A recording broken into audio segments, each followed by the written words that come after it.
Self.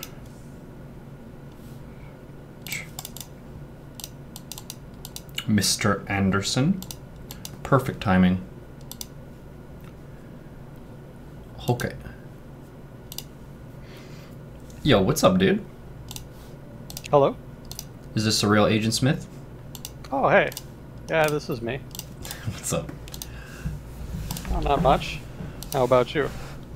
Oh, good to be back. Having a holiday is nice, but business is also nice, so I did a 12-hour stream yesterday to kind of get the momentum going again. And we're going through the night here with my messed up sleep schedule, but good to have you on for the first half of today. I need to give you props for your Twitter account. That's legit. It seems like you can kind of push out a lot of the stuff you find interesting in smaller increments as opposed to the like big weekly news things, which is, I think, more daunting for your average internet user. Probably. Yeah, so we added that to the command in the Twitch channel so people can follow you and read some of that. I meant to ask you about that, because somebody recommended I add like a short description for each article just to make it more engaging, so I've been trying that, but haven't gotten any feedback. Do you think that's useful at all? Yeah, I think a TLDR will help people a lot to kind of give them a hook to see if it's worth reading it or not, because not everyone's going to be equally interested in all topics. So if you can give them the long and short of it, then they'll be more likely to dive into some than if it's just a bunch of stuff that's kind of copy-pasted. It also humanizes the process too. It feels a little bit mechanical sometimes when you find a bunch of stuff and then it's just kind of being delivered, because a bot could do that, but you read the stuff and you digest it. So getting some human feedback, I think, really improves that process. Okay. Yeah, good to know. I guess I'll keep it up. Yeah. So we don't have a person on point for Q&A right now, but I have a few things that we could talk about, and I'm sure you can talk about stuff for hours, so we're not going to run out of material or anything. But Well, that was something else I was going to ask you about. What did you think, or did you get a chance to watch that Hitchens documentary I linked to? I have already seen that. So you'd already seen it. Okay. Yeah, I'm a big Hitchens fan, so I think I saw that pretty close to when it came out. Maybe someone can... Actually, I'll go to your Twitter and I'll link that in the stream. But that's a very good documentary, and for us, like, Dallas is where we grew up, so we're seeing a lot of home turf kind of stuff. Everything is very familiar, but the way that he presents it, it makes it very surreal, because we don't usually have that reflection from an outsider's perspective.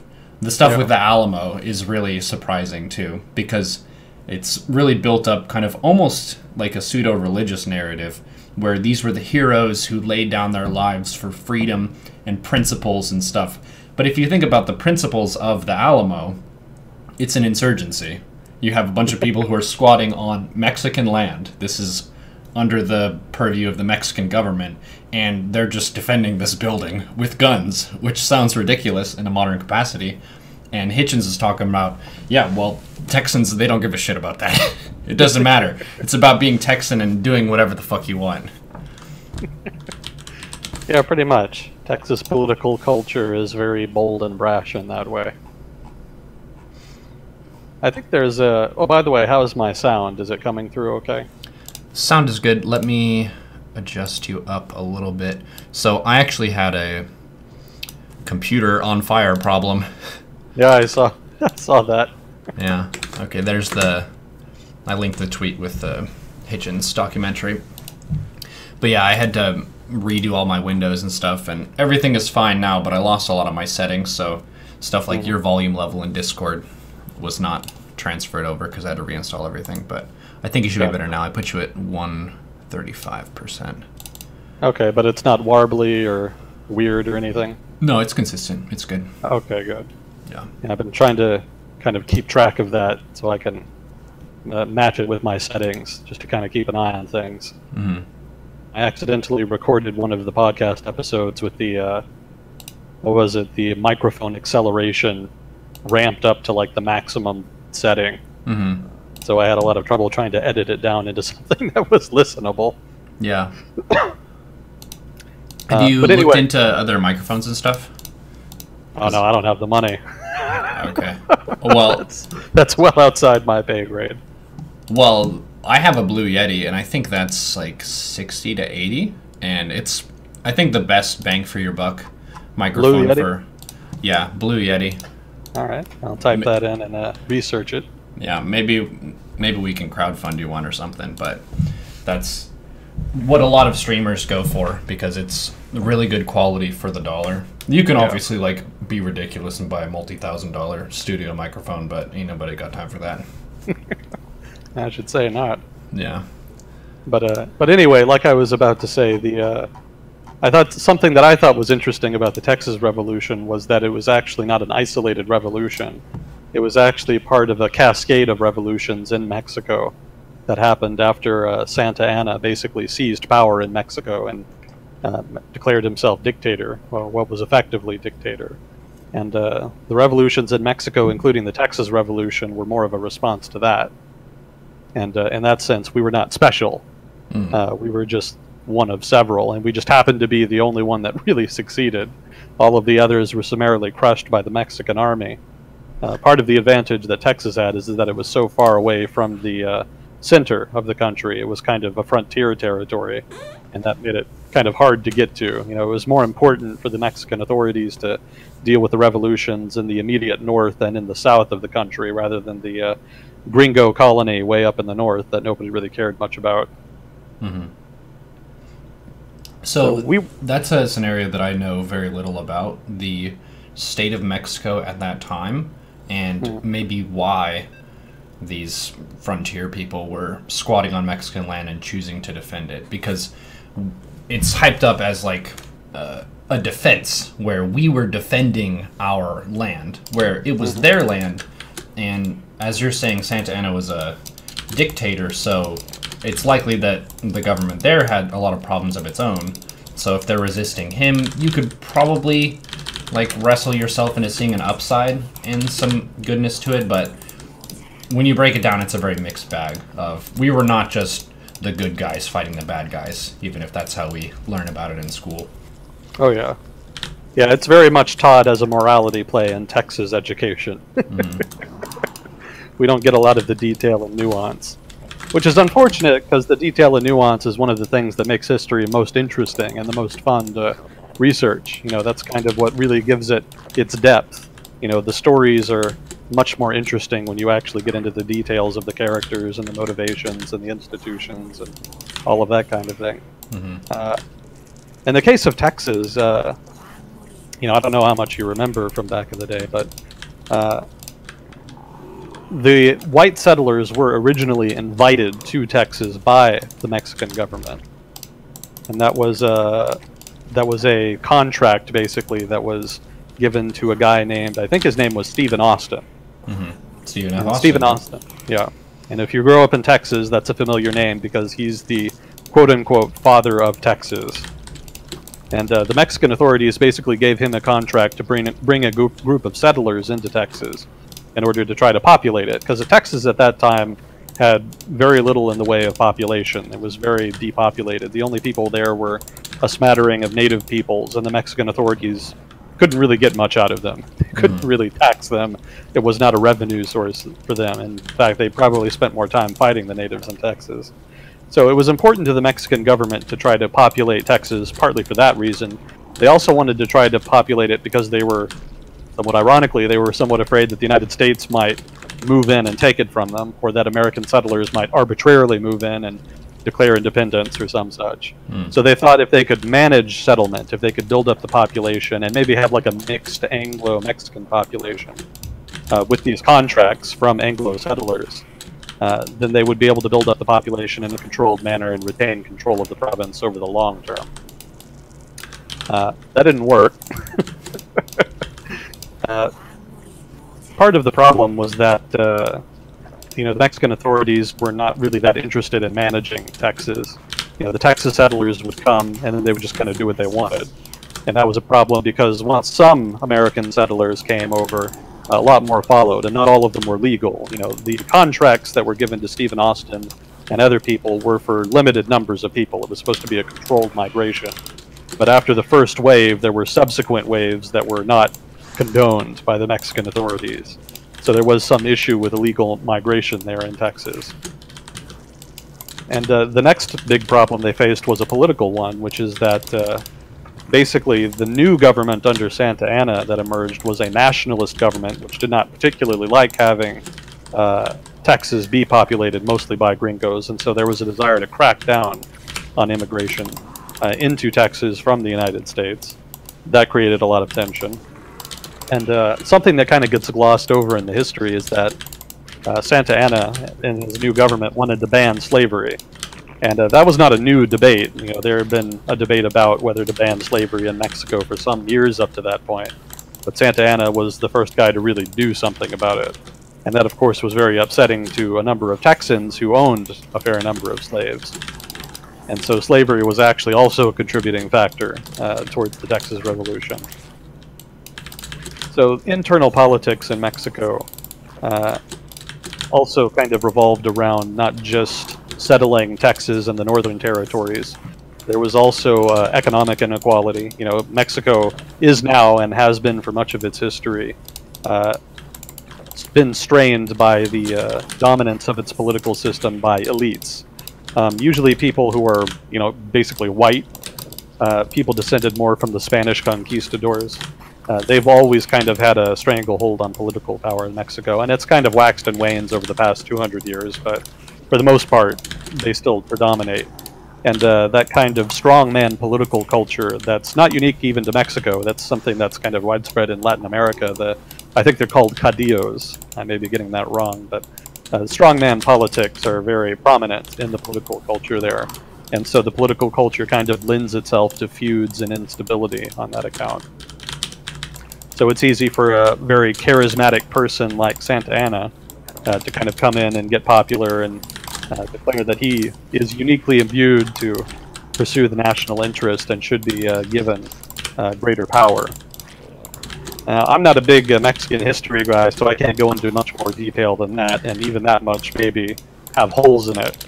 But that's my understanding of it, and so that was kind of the lead-in for the Texas Revolution. There was political instability in Mexico, there was tensions between the settlers and the central government regarding slavery and further immigration, and there was a lot of unhappiness all over Mexico, not just in Texas, about the centralization of authority into the presidency, the office of the presidency, which is how Santa Anna became dictator of Mexico at that time. It wasn't even the first time or the last time it would happen. I think Santa Anna, by the way, is a very interesting historical figure. He had a very colorful career, which I might add that we were not taught about in Texan history here in Texas. He'd actually already been a major politician before. I don't think he had been dictator before, but I think he had been president or leader or something to that effect. And then after he was deposed, because he basically lost Texas in the Texas Revolution, the Mexican army was led by Santa Anna personally, and he was defeated at the Battle of San Jacinto in somewhat humiliating fashion. I think we talked a bit about before about how the Texas army basically slaughtered them in their sleep, attacked them while they were having their afternoon siesta, catching them off guard, and summarily won the Texas Revolution as a result. Santa Anna was captured in that battle and made to sign the treaty that would give Texas its independence. That was so humiliating that the Mexican government and Mexican people turned on him and threw him out of power, but of course he would come back later under different circumstances and become a major political actor again. Like I said, very interesting political figure, very interesting life. But that just speaks again to the nature of Latin American political culture, which kind of has a kind of respect for that kind of authority, that kind of strong will. You know, guys like that kind of pop up throughout Latin American history in one form or another, and on both left and right. It's not an exclusively right-wing phenomena, you know, by any means. Anyway, that was kind of a random Texas Revolution tangent. I kind of interrupted you. I think you were about to ask something. No. I was learning. I didn't know about that. Yeah, Santa Anna, from my perspective as a person who went to school in Texas, is that he was just effectively a Darth Vader kind of villain guy, where he had a big army and all the stormtroopers and stuff were going in and trying to stop us from having our awesome Texan freedomness. and we had to tell them what for by cheesing the crap out of them effectively. It wasn't like a straight-up fight where we're going to agree to meet you in the field and have a conventional battle. It was more of the guerrilla tactics of jump them when they're not prepared. Which, if you want to win, that's good, but it's not exactly the most noble way to establish a victory. But we still kind of pitch it as a revenge kind of thing, where they shouted, at least this is what I was told, they shouted, "Remember the Alamo!" and then go kill them all when they're napping and stuff. So it seems like it was a cool, good thing as opposed to some dirty tactics. Yeah, the Texas revolutionaries were not. They were kind of in trouble at that point because they, the Alamo and another fortress, I think called Goliad, or there was another battle called the Battle of Goliad that happened not far from the Alamo and was basically the same thing. Some Texas defenders were surrounded and laid siege to for a couple of days, I think, before being crushed. And those two armies, if you can call them armies, were meant to hold up the Mexican advance so that the Texas army could have time to form. And once those two defensive positions were broken through, the Texas army was basically in retreat, running away from the Mexican army, which was much larger. And they kind of had a cat-and-mouse game for a while, with the Mexican army chasing them and trying to corner them and force a battle in which they could be defeated. And the Texas army trying to retreat, trying to gain strength and find a moment of opportunity to strike, if one arose. As it happened, they ended up getting outmaneuvered, if I remember correctly, and the Texas army ended up getting cornered against a river. And that was around San Jacinto, where the Battle of San Jacinto would happen. And the Texans had a difficult choice to make. It would have been difficult to cross the river.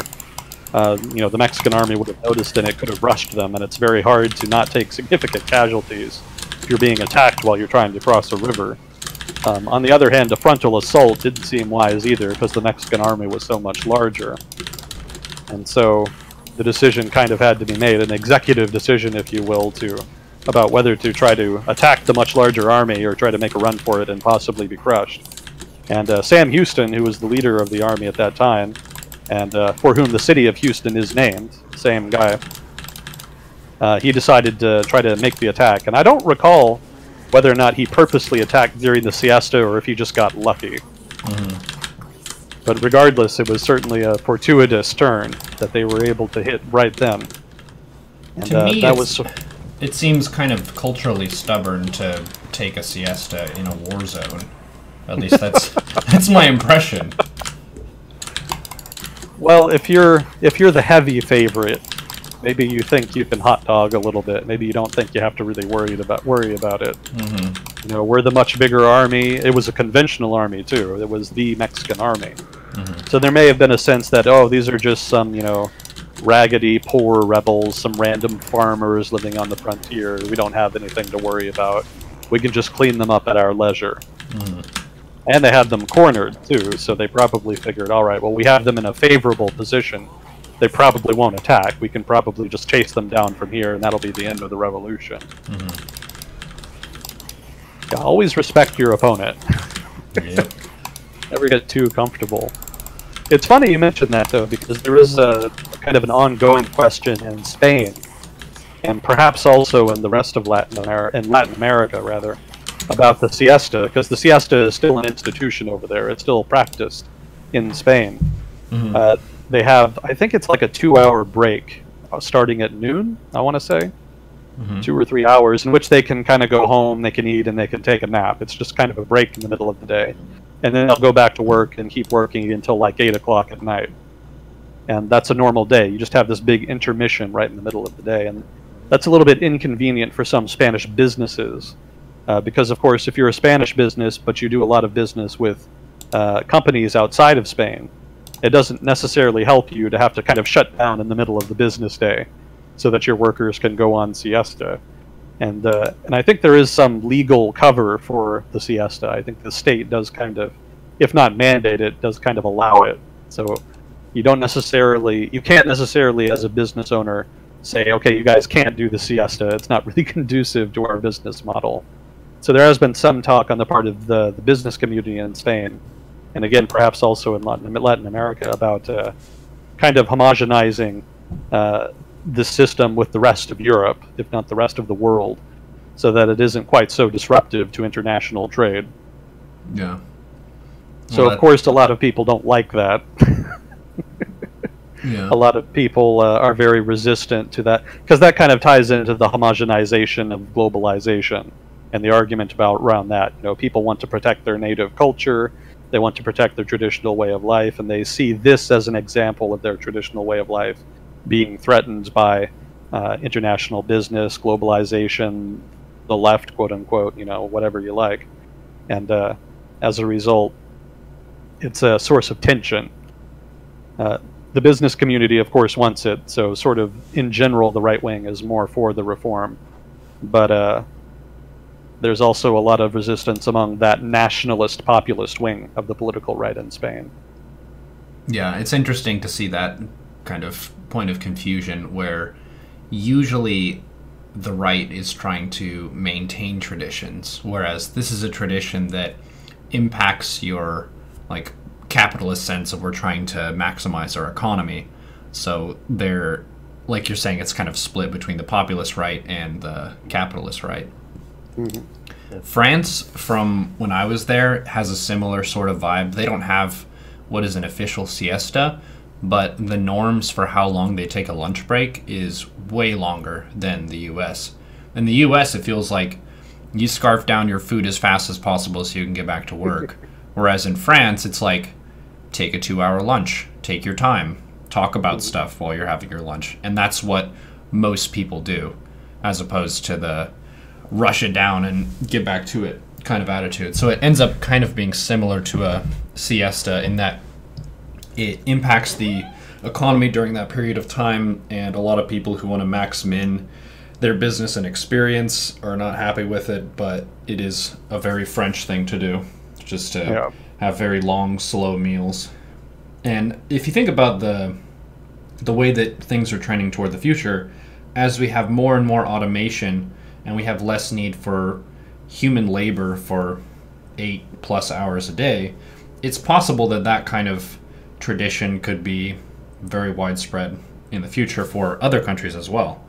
Mm-hmm. I think Germany is an example of a country that has, I think, a lower hour work week for like a full-time worker than a lot of other countries, but it's a very efficient block of time.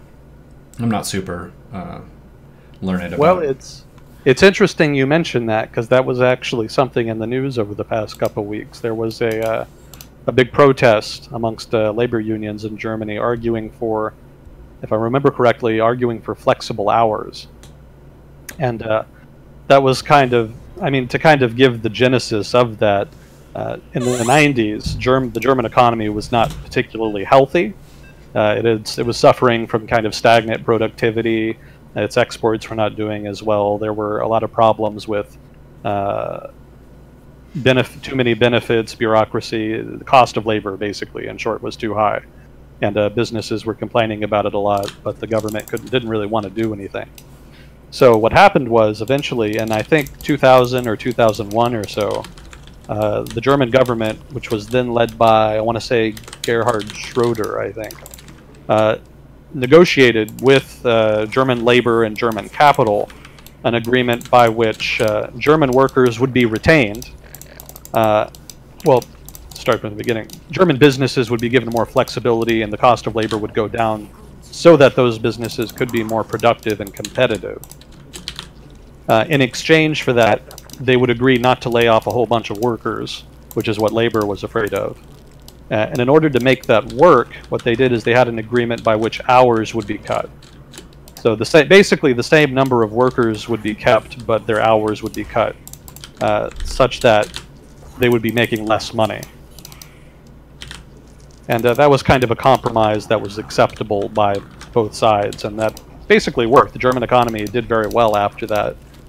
To be fair, part of that was China entering the WTO. Trade with China skyrocketed in Germany after China entered the WTO, so that probably also was a significant factor. But improving the competitiveness of German firms through this labor reform was also a contributing factor. Now that agreement stayed in place for basically most of the past, 15 years, almost 17 years now. And the German labor never really asked for wage rises, just kind of in accordance with the agreement. But since the German economy and the European economy have started to recover after the big Eurozone downturn in 2010, and of course, to say nothing of the financial crisis in 2008, now that things are kind of finally starting to recover and get better, the labor movement in Germany is feeling more confident. They feel like, okay, we've been sitting on stagnant wages for a long time now. Now that things are getting better, we think we're owed a little more. Mm-hmm. And so the recent protests, the recent strikes, I should say, have been about giving workers flexible hours so that if they have, say, a sick relative or they need to do something with their child, they can ask for fewer hours without losing their job. Mm-hmm. And they'd originally also asked for the same amount of pay, just a temporary reduction in hours, but for the same pay as their full hours.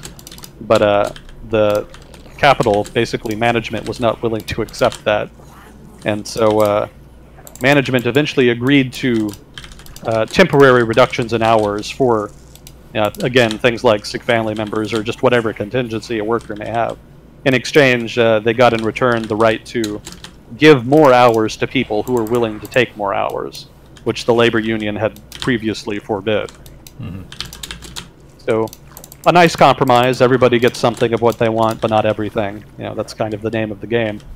But it was an interesting development because that could set a precedent for labor movements elsewhere. There is this question about automation and workers being more productive because of machinery and technology. How then do we adjust to that? Well, it could be that in the future labor agreements look something like this, in which you're given a lot more flexibility with your hours, but not necessarily a lot more pay. So an interesting case study. There's nothing guaranteed about it. It might not be the case, might not be the example that others follow after this, but it's an interesting look at what could be coming. I think the country you're thinking more of is France, because I know they have the 40-hour work week. That's pretty set in stone there. Germany does? France. Oh. I don't think Germany does. Maybe I'm wrong. And I would welcome anybody in chat who knows the answer there to please contribute. I'll add here the usual disclaimer. I'm not an expert in a lot of the stuff I talk about here, Some of it I know a lot about, some of it less, some of it relatively little, and I try to be upfront about where I lie on that spectrum. But this is meant to be more of a conversation, and I certainly welcome criticism and correction from people listening in chat. So please do participate in that regard. But yeah, I think it is France and not so much Germany.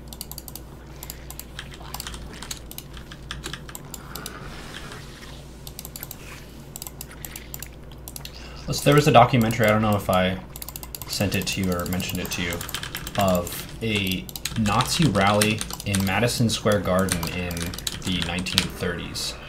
It was very surreal, and maybe you can find it on Reddit. It's in the documentary subreddit.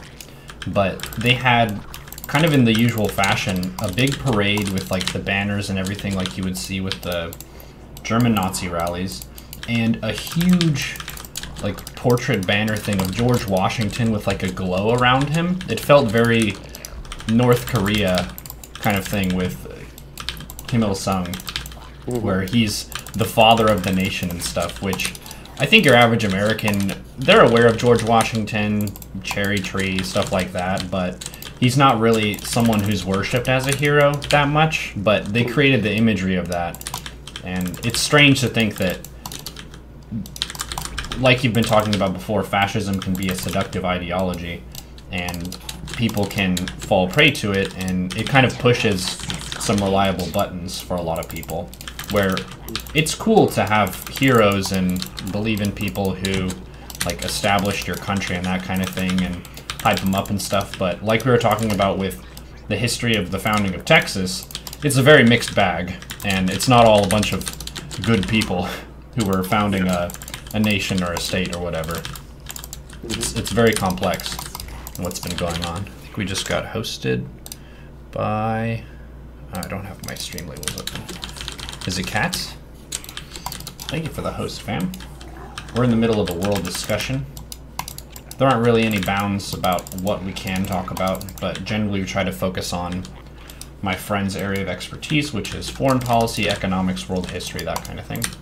So if you have anything to add to the discussion, feel free to talk in the chat. I'll be kind of checking in with chat between games here. But yeah.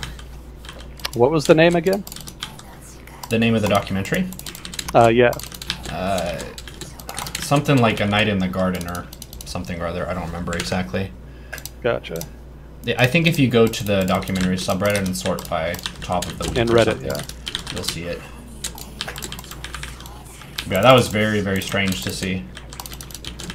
It was cool. There was a Jewish American guy who rushed the stage, and he got put into jail or something, and his wife had to bail him out, and it was, I think, $25 for bail, and they did the conversion for inflation, and that was something like 440 bucks in today's US dollars, which is hilarious.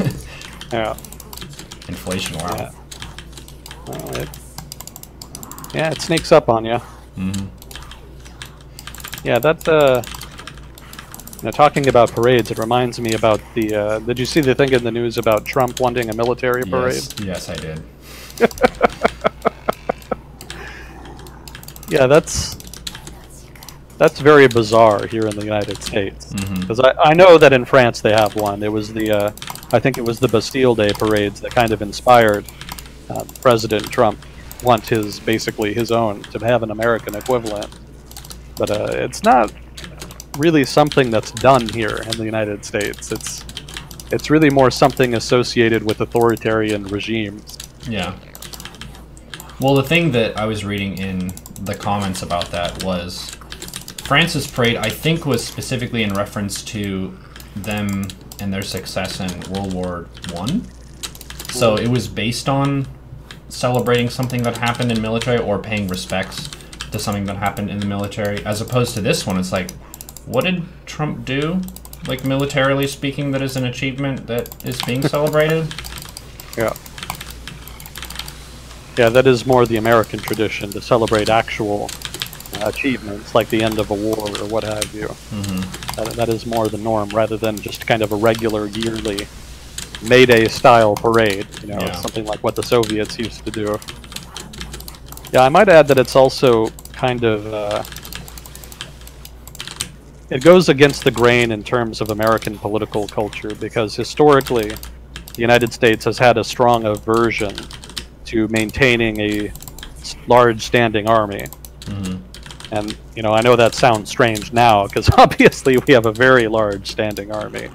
But for much of American history, there was a strong fear that having a large standing army would threaten the Republic, that it would invite some kind of military coup or corruption or some such, and that it was much safer for the health of the democracy and political culture to try to keep the military small.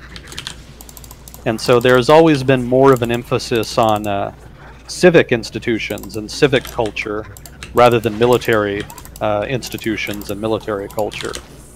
Military institutions and culture were seen as kind of innately dangerous, or at least suspicious. And again, that goes back to the experience of the Roman Republic, from which early Americans, sort of the founding fathers and other political leaders in the early days of the American Republic, kind of drew their inspiration. And of course, the Roman Republic did not end well, and there was a desire to try to learn from that, and part of that was keeping the military small and strictly under civilian control. And military pageantry, like, say, a yearly military parade, was kind of frowned upon. It was not really something that was encouraged. And even after the United States became a world superpower and has this sort of globe-trotting military, that's still kind of a norm that stayed in place. You respect to the military, you give them lots of benefits, but you don't necessarily glorify them unduly. You don't want to extend them too much credit, too much social capital, so to speak, within the United States, so that they don't get any ideas, so to speak. And the military has helped with that because part of military culture in the United States is to respect civilian control of the military and to try to go out of your way to make sure that you don't inadvertently or advertently threaten that. Some military leaders have been better than that at others. The famous example being Douglas MacArthur, who wanted very much to nuke China. In the Korean War, he was told, Douglas MacArthur was told in the Korean War to liberate South Korea, and that was it. But MacArthur insisted that he could push all the way to the Yalu River. Basically, he insisted that he should conquer North Korea as well as liberating South Korea. And there was some aversion to that, but it was eventually allowed. And when the Chinese retaliated and invaded on behalf of the North Koreans and attacked the UN military force, basically the US military, MacArthur was surprised, and he told the president that he thought that the United States should retaliate by using nuclear weapons on mainland China. He wanted basically to expand and escalate the war. And that was when he got fired. Truman wasn't really having that. And to be fair, it wasn't just the idea of nuking China, it was the fact that MacArthur was kind of lobbying almost politically to put pressure on the Truman administration to allow him to do that, and that was a bridge too far, that was too much. And so that was when Truman kind of got rid of him and replaced him. I think they replaced him with General Ridgway, who was he was a very effective general, I'll say that. I don't know that he was necessarily better than MacArthur, but he wasn't nearly as controversial, and he was able to kind of rally what was turning into a bit of a rout. The U.S. military had not been expecting to fight huge numbers of Chinese troops at that stage of the war, and so they got caught off guard and took rather nasty losses. I think for anyone who's interested, there's a documentary floating about the Battle of the Chosin Reservoir, and you can kind of Google around for it, and it's quite good, and it kind of gives you an impression of how badly the U.S. Marine Corps got mangled up in the Chosin Reservoir, and just how shocking it was for the Chinese to enter the war at that stage. We're getting a little robotic from your voice a little bit. Oh, sorry. I don't know if that happens when you're like leaning back or something. I think we've had the issue before and you were able to fix it. Well, before what we did was I had a direct link from my computer to the router via Ethernet cable. Ah. And that seemed to fix it. It's still up now, so it shouldn't still be a problem. Let me check here. Make sure that acceleration isn't on again. No, that's good. Alright, I'll be right back and I'll make sure the damn thing is actually plugged in. Okay. A damn thing. Alright, Fuzzy Cord. We'll see if I can get up with the Discord channel. Do you have the Discord info for my private one?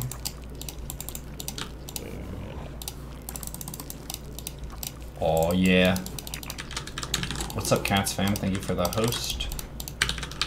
Paolo. Hope you enjoyed that stream. Some of that stream. I'm in it for the long haul. I'm like, what, an hour in? Planning to do 8. Yeah, we're plugged in. Sweet. Is it still robotic? Well, it's been kind of intermittent. It hasn't been constant. Like, sometimes it's totally good and crisp, but other times not. Yeah, sorry about that. Not real sure what the cause is. No worries. You're still audible and stuff, it's just kind of a quality issue. Good. So yeah, MacArthur, China. The thing that stuck out to me when you're describing this with MacArthur is stability, and it seemed like he basically stationed himself as a destabilizing force. And the powers that be generally prefer stability most of the time, some of the time. So him getting replaced makes sense from that context. Yeah, my recommendation to the Trump administration if they care, is if you really want to celebrate American strength and do it in a way that's in keeping with American political traditions. Not that the Trump administration seems to have particularly cared about political traditions thus far, but if they did, I would recommend something more like a parade of American civic societies. Because American civil society exemplifies the political culture in the United States. It's one of the things that makes the United States unique. And certainly one of the things that makes it strong and stable. So having some kind of parade involving organizations like non-government organizations, think tanks, things like that would be, I think, more in keeping with American tradition while kind of celebrating what makes the United States strong. Right, but should we roll out tanks with the think tanks? Well, I suppose you could. I suppose that would give it a little bit of flair. Yeah. Yeah, frankly, parades have always struck me as a bit boring anyway, so I don't really know what the appeal is. But that's just me. That's just my personal opinion. Make of it what you will. Yeah, well, you're more of an inside dude. Some people really like being out and about and walking around in the city and stuff. I've been to a few different events and protests and stuff, like Occupy Wall Street in Dallas. I went to that like 3 or 4 times. And then there was stuff like Women's March here in Austin I went to. But there's a lot of energy in the crowd and stuff, and people who care about whatever the parade is about, and it can be pretty fun, I think. So that's basically what it is. You're drumming up support for some cause, which if it's a military parade, like what exactly is the cause? A lot of people, it's like the thank you for serving our country and stuff. Like, I get that. Serving and protecting our freedoms and that kind of deal. But it also is expensive, right? To organize all of that, and you have a bunch of people who could be doing their jobs and whatnot, but they're having a parade. Yeah, it certainly can be. It just depends on how you do it. Previous parades have been mostly just infantry, if I'm remembering correctly. They weren't necessarily particularly large, extended affairs. But it sounds like if he does want to do something like a Bastille Day parade, then that would certainly involve a great deal of hardware. I don't even know if the streets in Washington, D.C. could handle that. They weren't really built for tanks. Yeah, we don't even really have a promenade for that. Because in the Bastille Day parades, they... I don't remember what the road is called, but it's basically that road that runs through the Arc de Triomphe in downtown Paris. And that's almost custom designed to have a large parade like that. I mean, it's a very wide boulevard. Yeah. There's not really an equivalent for that in the United States, as far as I know. Certainly not in Washington, D.C. That is probably the only road I've been on in the Western world where you're kind of driving around this roundabout and actively fearing for your survival. It's pretty exciting. I don't know if there are any people who've been to Paris and kind of experienced that, but it's quite the trip. I would guess that like a Parisian is kind of used to it or whatever, but just the number of lanes in a roundabout, it's very jarring, especially for Americans who don't usually use roundabouts that often. So it's already kind of unique, and then you have just tons of vehicles in the space at the same time. Let's just hope that we don't die here. Yeah, it's a bit of an alien concept here in the States. Yeah. I always experience just a little bit of mild panic whenever I end up in one somehow. Yeah, I remember they installed one at the university. Were you still around when they put that in? I don't think so. Yeah, it might be newer. They put it up by the front, basically. That little road that goes right to the entrance to the activity center. Kind of between the old School of Management building and the activity center. It's well placed, but it always felt weird driving on it. Yeah. Well, statistically speaking, roundabouts are very good to have on roads. They're much safer than stoplights and traffic stops and stuff, so... Well, that assumes people know how to use them. Yeah. Yeah, you can get into a lot of trouble if somebody isn't quite sure how they work or what to expect. It's kind of like driving on ice down here in Texas. Up north, driving on ice, manageable. Everybody knows how to do it. Everybody's had lots of experience doing it. Here in Texas, even the smallest amount of ice will drive people crazy. People here have no idea how to drive on ice. So whenever there's even just a little bit of a freeze, there's car wrecks, there's chaos, it's madness. People can't handle it. So experience and expertise, they count for something when driving in that regard. Roundabout's obviously a good deal less extreme than that, but still, it takes some getting used to if you haven't ever driven one before. Yeah.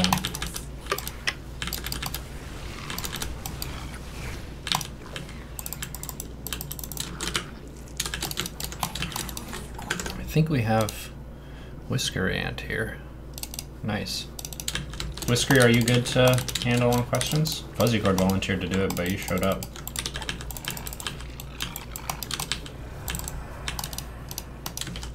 I don't know the origins of the phrase right in the nick of time, but it makes me think of maybe someone was named Nicholas and they were always just on time. So when I was at the Math and Science Academy at UNT, we had a guy named Jeff who was just perpetually late for stuff. So alternatively, if someone arrived a little bit later, I would say just in the Jeff of time. So I had a reference for what that was like. But yeah, people in the chat, if you have questions about this or any other topic, really, he's got the diverse knowledge. I'm going to reconnect real quick here. Okay.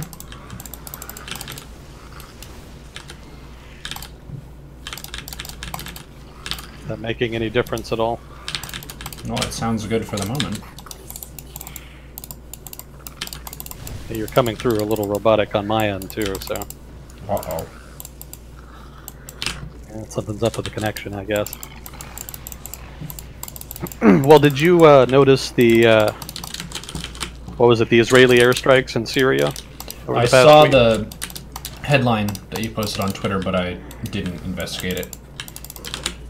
Yeah, the genesis of that was an Iranian drone was caught flying into Israeli airspace, or at least that's what the Israelis are saying. They say it was an Iranian drone. Thus far, the only evidence produced has been basically footage of a drone getting shot down by the Israeli Air Force. And the Israelis assert that it was an Iranian drone launched from Syria, which is a big deal for them because Israel is very sensitive about Iran being in Syria. They've always been a bit ambivalent about the Syrian civil war itself, but they're dead set against any kind of long-term presence in Syria for Iran. And so having the Iranians launch a drone, if that is indeed what happened, is a big problem for Israel. That's a red line for them. And they responded to it with a flurry of airstrikes.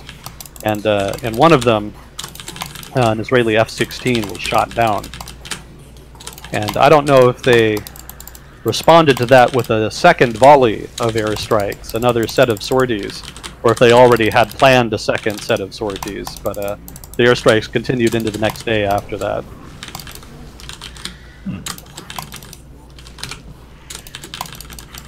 So for now, it's kind of stabilized. I haven't heard about any more airstrikes.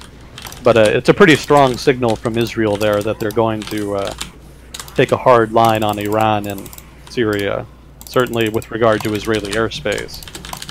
But if it looks like the Iranians are solidifying their presence in Syria, the Israelis could become much more aggressive in future, depending on how things play out. Certainly if the Iranians get a little aggressive with the Israeli border, or with other Israeli interests in the region, more airstrikes like that could be the result. You know, the Israelis have kind of set a precedent here that this is a method of punishment that they can exert against Iran if they so choose.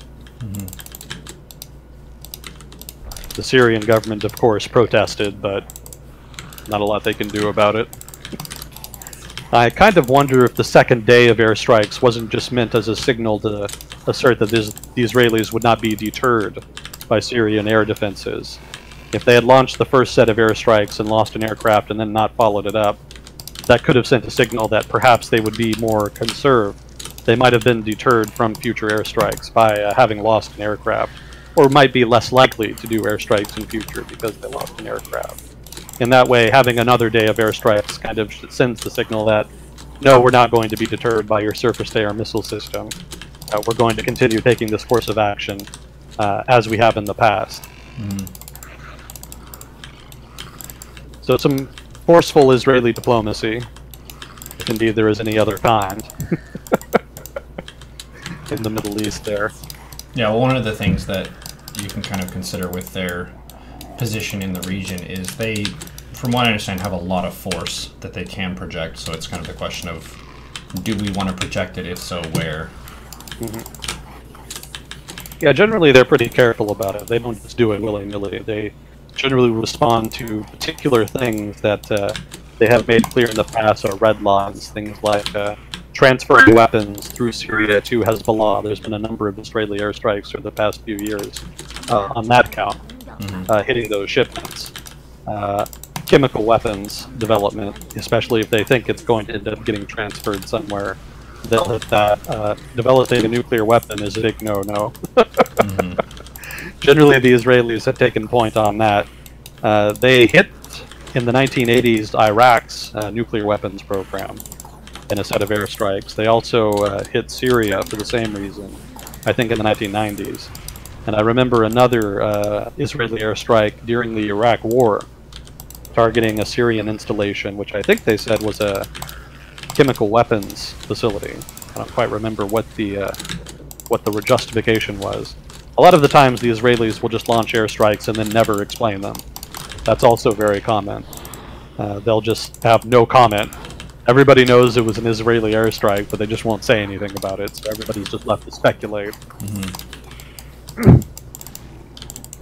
But beyond that, they generally kind of reserve their power. They generally don't go out looking for fights.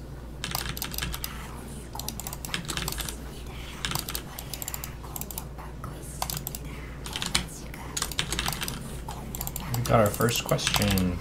Oh. Miscreant is here. What's up? Let's see. How do you explain China's recent explosive economic growth these past 50 years? I wouldn't say 50 years. 50 years is a bit of a stretch. I would say more like 40 years, basically since 1980. It was 1980 that Deng Xiaoping was able to kind of implement his economic reform program and open China. That was, I think the phrase at the time was, becoming rich is glorious, or something to that effect, which obviously would have been unthinkable only a few years before when the Gang of Four was still in power, certainly when Mao was still alive. It was a dramatic turnaround for the Chinese government in terms of economic policy. And that's been the principal reason for explosive Chinese economic growth over the past few decades.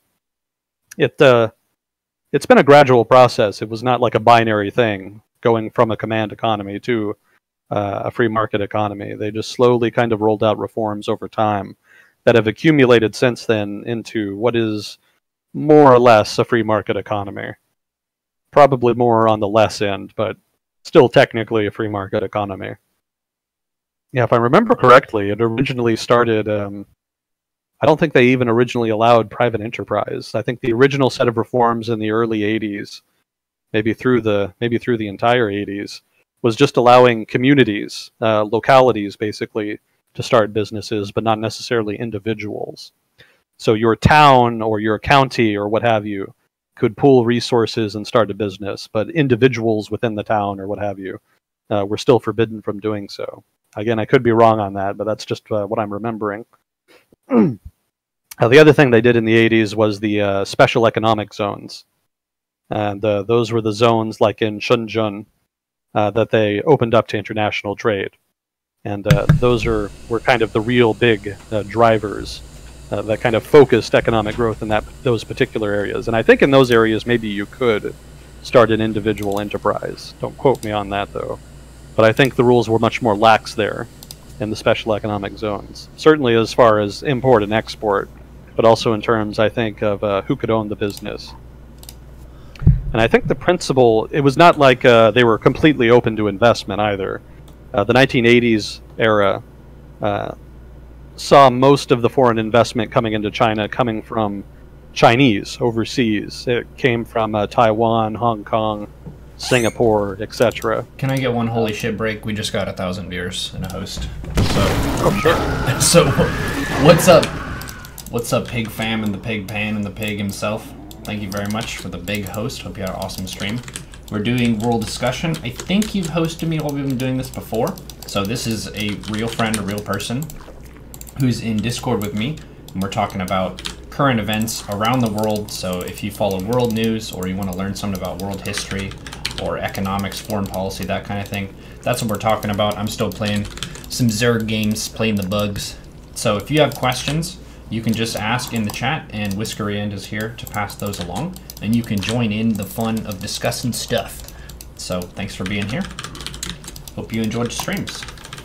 And I'm sorry for interrupting you, Agent Smith. Oh, no problem. I'm especially sorry now that the sound is acting up.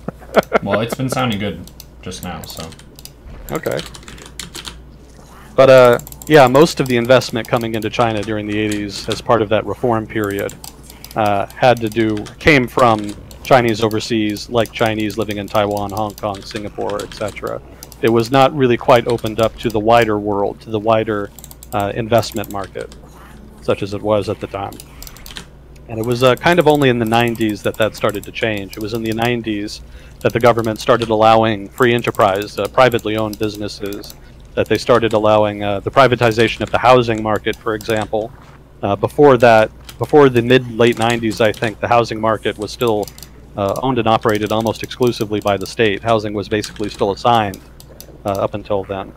After that change, it was opened up completely, and that, of course, led to the explosion in the housing market in China that's been ongoing since then. It varies a bit from market to market, but in general, it's been exploding. And, of course, the big change was in 1999. And that was when China joined the WTO, the World Trade Organization. And I think, yeah, actually I mentioned that before when we were talking about Germany. That didn't just impact Germany, that impacted everybody, and it certainly impacted China. That was really when trade between China and the rest of the world really took off. I mean, there was exponential growth in exports and imports after that, mostly in exports. And it made a huge difference for China. And that kind of defined the following 10 years after 1999, up until 2008 or so, when the financial crisis kind of tanked international trade for a while, and things kind of stagnated for a while. It still grew, actually. There was a global recession, obviously, after the financial crisis in '08, but China actually still put up decent growth numbers. It was still like 5-6%, which would be considered explosive here in the United States. You know, here in the United States, we're trying very hard to break 2% annual growth. And over in China, they beat that easily. They can get double that in any given year. Now, 5% may not sound like much, but you'll double your economy, what, every 20 years or so with that. 10% economic growth is staggering. You'll double the size of your economy every 7 years or so. With 10% annual economic growth. And there was a period when China was pretty regularly growing at 10% per year. Doubling your economy is no small thing. That's quite an improvement. Sometimes it takes generations for countries to do that, and China has done it maybe 2 or 3 times over the past 40 years. It's been an incredible journey for China and the Chinese people. You know, I've talked with Chinese friends when I was in grad school, and you know, they were telling me that there's a generation gap even between people in high school. You know, the people graduating from high school in China will not really be able to relate to the incoming freshmen because they lead such different lives. They've grown up in such a different kind of childhood than they did, even though there's only a few years difference between them. The change in China has just been that radical because of the rapid economic growth. So one thing to interject that's a little bit of a joke, but is also kind of a cool fact. 3 out of the 5 furthest confirmed shots by snipers in the military are by Canadians, which is kind of interesting. Really? Given that they're not the most prolific in terms of military power projected around the world. And there was an explanation that I think was one of the top comments that was saying that The reason for that is Canadian snipers are trained to shoot from such a distance that they can fire the shot and then say they're sorry before it hits their target. I know we talk about military material sometimes, and it's just interesting that that would be the case, that Canadians would have, what, 3 of 5? The longest ones? Oh, don't get me lying. Yeah, that's more of a Kukio question. He could have told you all about it, I'm sure. Yep.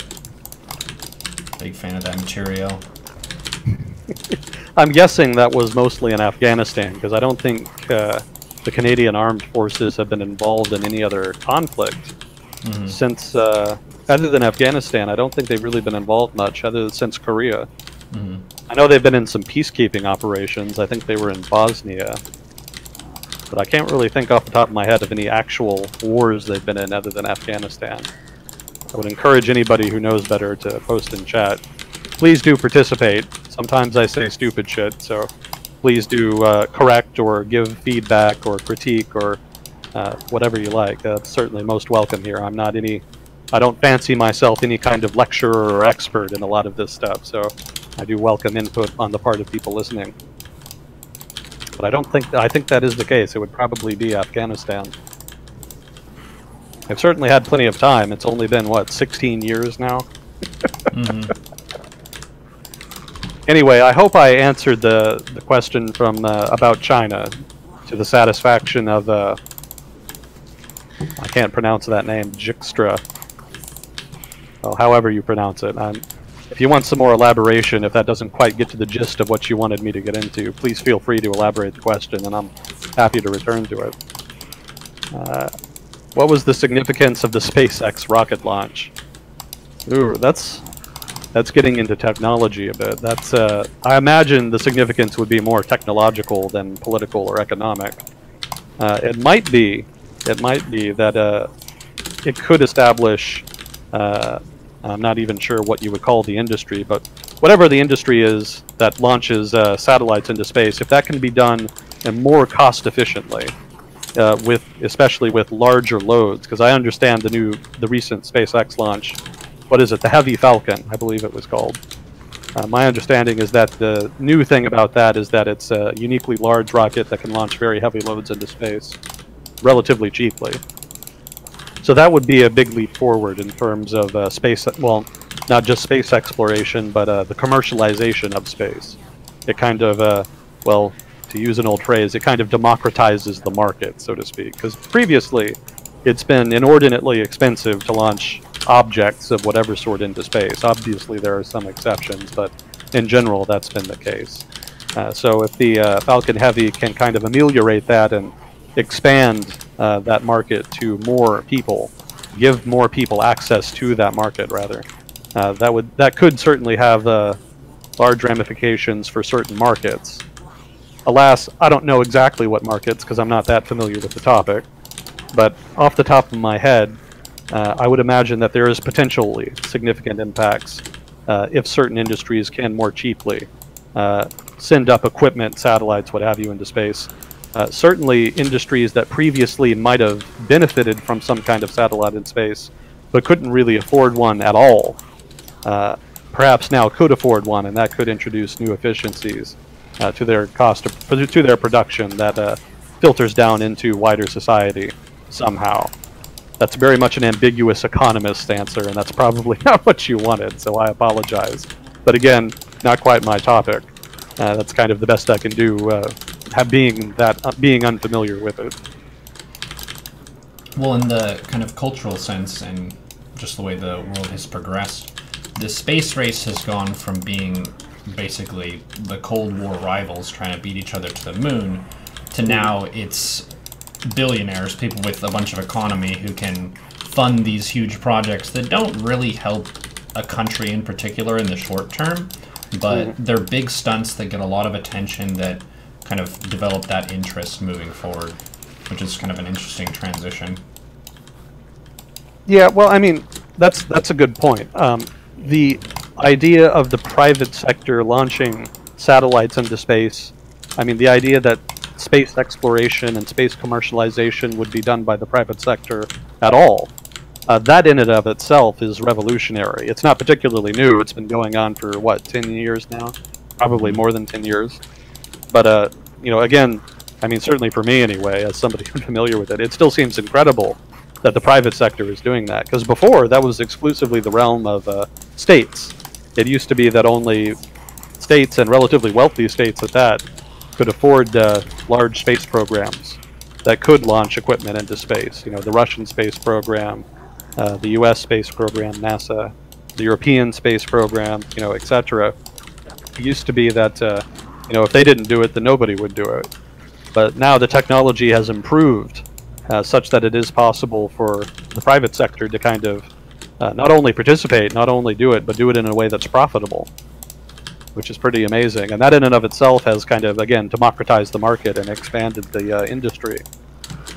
And it may be that the Falcon Heavy is kind of the next step in that. Let's see, what was this? In the 70s, they made a bunch of plans to colonize the moon. Why didn't they? I think, if I remember correctly, it was mostly politics that killed the moon program. I mean, it was a very expensive program. And as cool as it was to send people to the moon and have, footage of that, etc., it wasn't necessarily that practical. And, by that point, the Soviets were kind of winding down their own space program, and the United States had pretty well won the space race, more or less, by that point. That's, you could get into a debate on that, because you could argue that the Soviets kind of won most of the milestones. First man in space, first satellite in space, First woman in space, first dog in space. But, they were first in a lot of things, but they weren't first to the moon. And that was pretty impressive. I don't know whether or not that makes up for all of the other second place turn results from the other milestones. Is in the eye of the beholder, so that's subjective. But after the United States landed on the moon, we more or less declared unilateral victory in the space race, and the Soviets more or less were kind of okay with that. By then they were kind of more interested in spending things on other priorities, and the American public, in turn, kind of lost interest after a while. Keep in mind also that this would have been in the 70s when the moon program kind of got wound down. In the 70s was a difficult period in American history because of the oil shocks. The economy was stagnant. That was because of stagflation. The oil prices were just incredible, and they never got that. They were never as high as they were in the 70s until, I think, 2007, something around there. It was just extraordinarily high, and the economy was not resilient to it. And because of that pressure, that economic and fiscal pressure from the economic malaise of the 70s, there was a lot of people who thought it would be better to take the money from the space program and either give it back to the taxpayers or put it into social programs to help people deal with the economic crisis. So you could say that the oil shocks killed the moon program, but really it was a choice. It was always politics. Do we want to prioritize this or don't we? And the answer in the 70s was not really. And so that was kind of the end of it. We haven't really been back since. I might add here that also I'm not an expert in space exploration, so that answer may not be entirely correct. That's my understanding of it.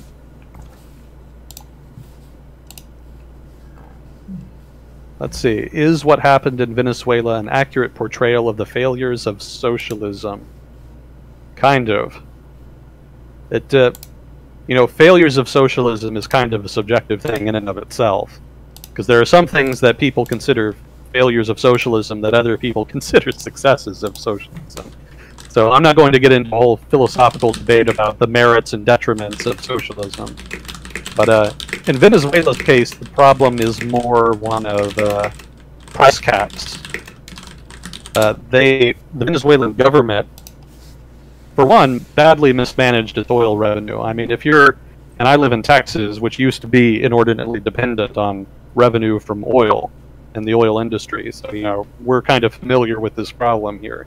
What you want to do if your economy is inordinately dependent on the oil industry is you want to build up a rainy day fund. You want to save money in your budget and build up a surplus that you save and that you can tap later on when oil prices collapse, as they invariably do at one point or another. And then you can use that rainy day fund to kind of cover the shortfalls so that the corresponding fall in government revenue does not shock the economy and shock public services. Venezuela did not do that. And you kind of see the results before you. You know, this is what happens when you don't plan for the downturn in the market. When the market was good, when oil prices were very high, the Chavista government in Venezuela was very profligate. They spent a lot of money on social services, on benefits, and you know, to be fair, it had been a long time since the Venezuelan government had really gone out of its way to kind of cater to the poor. Venezuela, like a lot of Latin American countries, kind of like what we were talking about earlier, is kind of dominated by political elites who pursue their own interests without necessarily kind of broadening government services and kind of catering to the interest of the broader public interest rather than to their own narrow interests. And, you know, I recognize that there's a debate to be had there as well, but I don't think it's a stretch to say that Venezuela historically has not done particularly well by its impoverished population. And as a result, by the time you get to the 1990s, there's an immense pent-up demand for social services that people feel that they should have had but were previously denied. And the Chavista government got power and retained power largely by catering to that. Now again, whether you agree with that, whether you like Chavism or not, whether you like socialism or not, that's pretty much the political calculus that led to the Chavista government in the first place. At that point, the Chavista government had a decision to make in terms of policy regarding how it handled the oil revenues. It's okay to spend oil revenues on social services if that's what the public wants. Again, you may or may not like that, but that's the nature of democracy. If people want it and they have enough political power in their government, that's what they're going to get. But if you are going to do that, you should do it responsibly. And there's a responsible way and an irresponsible way to do that, and obviously the Chavista government did it the irresponsible way. Now, if you want a counterexample of that, you can look at the Chavista government in Ecuador. I don't know how many people know about Ecuador, but it's actually a member of OPEC and a significant oil producer. They had something resembling a Chavista government under a guy named Rafael Correa. At least I think that's what his name is. I'm sorry if I get the pronunciation wrong. But he led a left government in Ecuador starting around 2006 or so, I think. And he also used oil revenues to try to increase social benefits, basically social spending on the part of the Ecuadorian government. But he did it in a different way than Venezuela. He actually did create a kind of rainy day fund. He actually, and his government, planned for a downturn in oil markets. And so when the collapse in oil prices came, Ecuador was ready. So while you hear about Venezuela's economy being terrible in the news every day, or every other day, you never really hear about Ecuador's economy, because Ecuador's economy has been pretty well managed. The government there kind of dealt with for their finances and their dependence on oil revenues in the responsible way. That's how you should do it. And they still have a left government today. There's been a bit of infighting there, but it's still technically kind of in that Chavista camp. So the problem with Venezuela is not so much socialism per se. It's more just bad economic management. It's bad fiscal policy. And that's more the lesson there. It's quite possible to have a socialist government that implements socialist policies that does not collapse the economy.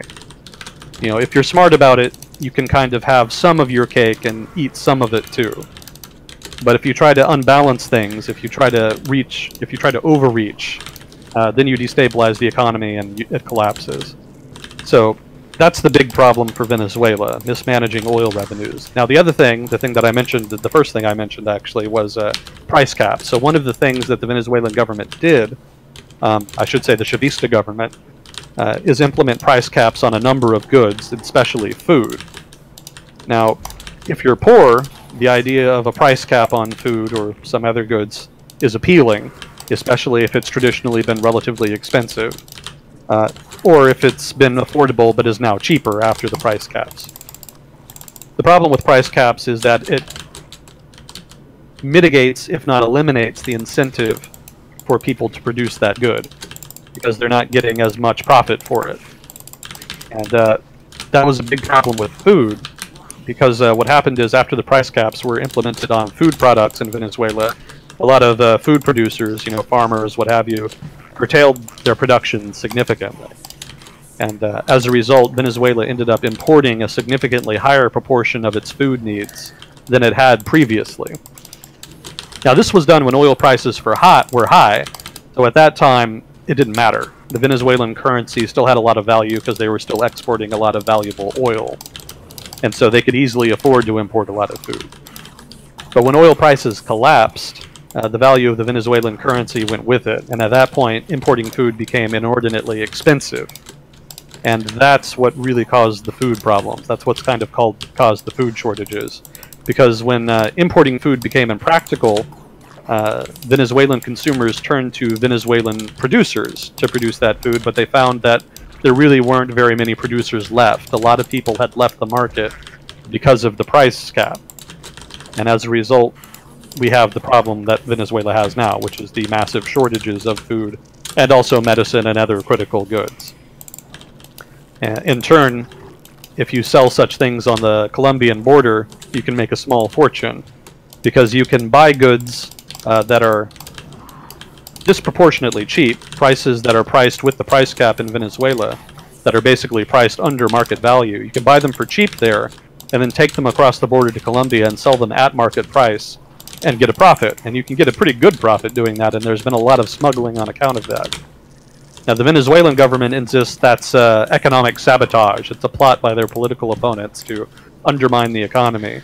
But really, it's just inevitable. I mean, somebody's going to do that, especially if you're poor. If you're poor, you could use the money, so why not?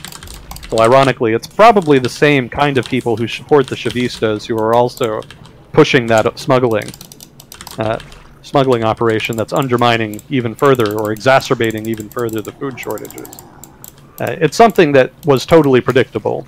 I mean, if you just need a basic familiarity with the concept of price caps to know that was probably going to happen.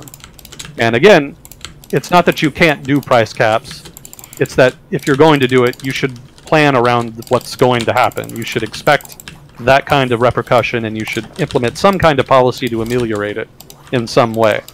So again, this goes back to bad planning. It's just not a particularly competent government. And I don't know if the Chavista government in Venezuela has always been that incompetent, or if that's something that is unique to the Maduro administration. Obviously, Chavez has been dead for some years now, and it may have been that things were more well-run under Chavez than they have been under Maduro. I don't know enough about modern Venezuelan economic and political history to kind of get into that. But to kind of get back to the question, is Venezuela an accurate portrayal of the failures of socialism? Kind of. In general, if you see socialism as just inordinately large government and intrusive government, especially in the economic sphere, you could make an argument that yes, it is. But on the other hand, if you want a more just kind of in-between center reading, if you're kind of on the fence about socialism, then I don't know that Venezuela is the best case you can make against socialism, because it is more an example of state incompetence. It's not basically socialism at its best, in so much as that's possible. So in order to have a fair argument about socialism, you would want to look at a case where it's actually done more or less competently. Something more like Ecuador. Now, even in a case like Ecuador, there's plenty to criticize. It's not as though I'm, shilling for socialism or anything like that.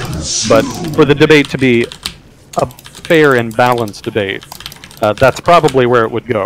Inevitably somebody would say, yeah, well, the Maduro administration doesn't count. They're just inordinately bad. They're just incompetent. So if you want to get into a socialism-capitalism debate, I don't know that Venezuela is the best way to go. But certainly it is an example of what can go wrong with the socialist government and socialist policies. So in that sense, yeah, you could definitely make that case. One thing that I try to do when I'm talking with people about socialism versus capitalism is to point out, kind of like you're saying in this example, not just the model of government, but the efficacy and efficiency of how it's executed. It's kind of, to draw on StarCraft, it's not just the build you choose, it's how well you put it into action. Because you could have a model that is technically sound, but if it's thoroughly mismanaged, it's going to look really bad. So whether that's a more free market model or a more socialist model, the people who are basically pulling the levers and deciding how it's run are going to be deciding if it's effective or not. Yeah, that's a good way to put it. You know, whatever kind of policy you want to do, whether it's a free market policy or a left socialist policy, just try to administrate it well. You know, there's an effective way and an ineffective way, and unfortunately, a lot of states end up going with the ineffective way, whatever kind of policy they're trying to implement. Certainly, we've seen that here in the United States, unfortunately. Not as bad as Venezuela, but certainly we've had our hiccups over time. There was an addendum question. How was the price cap was entirely on the farmers? Could the government have just subsidized food buying, having the buyer buy at the same capped price, but having the government cover the price from the cap to whatever was the market price? This is kind of more how things are done in the United States. Here in the United States, food producers are subsidized such that they, in order to encourage them to produce more goods and in order to keep the price of food relatively low. That's very popular amongst farmers because it means they get a lot of money and because they have more certainty.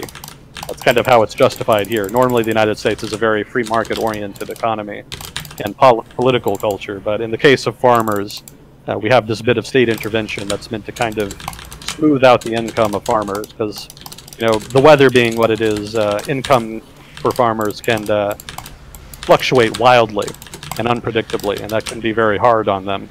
And so over time, a political consensus was reached that some subsidies should be extended to the agricultural side of society, basically farmers, so that they could enjoy a little more stability in that regard. And for the most part, it's worked pretty well. Food's very cheap in the United States. That's not just because of the subsidy, but in part it's because of the subsidy. The European Union Common Policy, I'm flaking out on the name. European Union Common Agricultural Policy, which is I think it's still the single largest item in the European Union budget, subsidizes agricultural producers in the European Union. And that's basically also the approach they take. They just give subsidies to producers to pump out lots of food products so that, for one, the European Union can be self-sufficient in food, but also so that prices stay relatively low. So that's more of a market-oriented solution to a policy that seeks to ensure cheap, accessible food for poorer consumers. And that probably would have been the better way to go for Venezuela, especially since they have a lot of oil money to work with. And I don't think the price cap was entirely on farmers. I think it was more on, retailers. I think. Don't quote me on that, but if I remember correctly, the price cap was more on retailers, more at the shop side. Even if that's true, even if it was on retailers, that still kind of cascades down to the farmers, because if the retailers can't get as much money for the product, they're not going to pay as much for the product from the farmers, so the farmers would still face a lower price as a result of the price cap. So basically a price cap is a bludgeon. That's a very sledgehammer approach to trying to make goods affordable. There are more nuanced ways to do that are more effective and that don't distort the economy.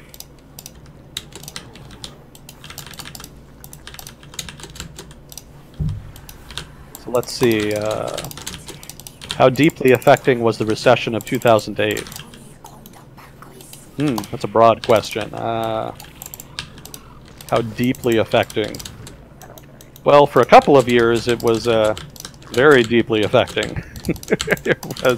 It just about shut down financial markets here in the United States. I think we've talked a bit about it before, so I won't get too deep into it, but basically financial markets in the month or so after the financial crisis broke out, specifically after the collapse of Lehman Brothers. That in particular was a nasty trigger. Lending on financial markets virtually shut down because of that. And for, I don't remember exactly how long it was, but it was about a month or maybe shorter, but it was long enough to severely affect the economy. And even after things stabilized, lenders were not nearly as willing to lend as they had been before.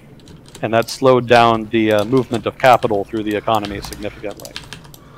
And the result of that, of course, was a significant rise in unemployment, a fall in business activity, a fall in consumption, etc. Just in general, it cascaded into a general recession, and then that in turn cascaded into a world recession.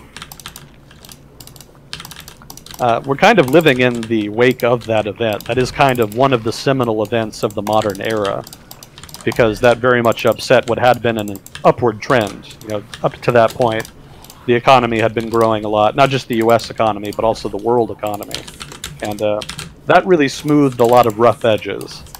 You know, when people have reasons to fight or reasons to complain or etc., having money kind of deals with that a little bit. It kind of tempers things. It makes people willing to kind of put things aside that they might otherwise be more willing to go to bat over. But the financial crisis kind of did away with that, and as a result, there's been a lot more political tensions between groups and countries even since then. So in that sense, the 2008 financial crisis opened up a lot of long-standing tensions that had been kind of subdued by economic prosperity up to that point. You see, you know, examples, Middle East. You know, the Middle East got hit hard by that. That was in part high food prices leading up to the crisis, but that still fed instability, and that's still kind of part of the same economic event, basically. High oil prices fed high food prices in the Middle East, and that spurred a good deal of unrest. And then once interest rates rised and commodities collapsed in price, along with the housing, you know, along with housing prices, which in turn cascaded into the general financial crisis. That's all part of kind of the same process. So you could, in that sense, link Middle East unrest to the event. With China, it really tested the Communist Party because they've been leaning really hard on economic growth for legitimacy. And after that, they had to really pump up the investment, specifically by state-owned enterprises like state-owned banks and what have you. They really pumped a lot of money into their economy through more or less coerced loans to try to increase investment enough to offset the economic downturn. And then, of course, Europe is obvious. That was the Eurozone crisis. You wouldn't have had the Eurozone crisis if not for the financial crisis in 2008. And that's been a giant shit show since 2010, pretty much. Yeah, it had a lot of, it made a lot of waves in the world. It affected pretty much every corner of the world in some way. And it certainly upset a lot of equilibria in international relations and within individual countries. You know, I don't think inequality had been an issue in the United States before 2008, but it was kind of subsidiary to other issues like the war in Iraq or, you know, Social Security, you know, what have you, all these other issues. But after 2008, inequality became a significant issue. It became a leading issue, something that people were much more interested in debating.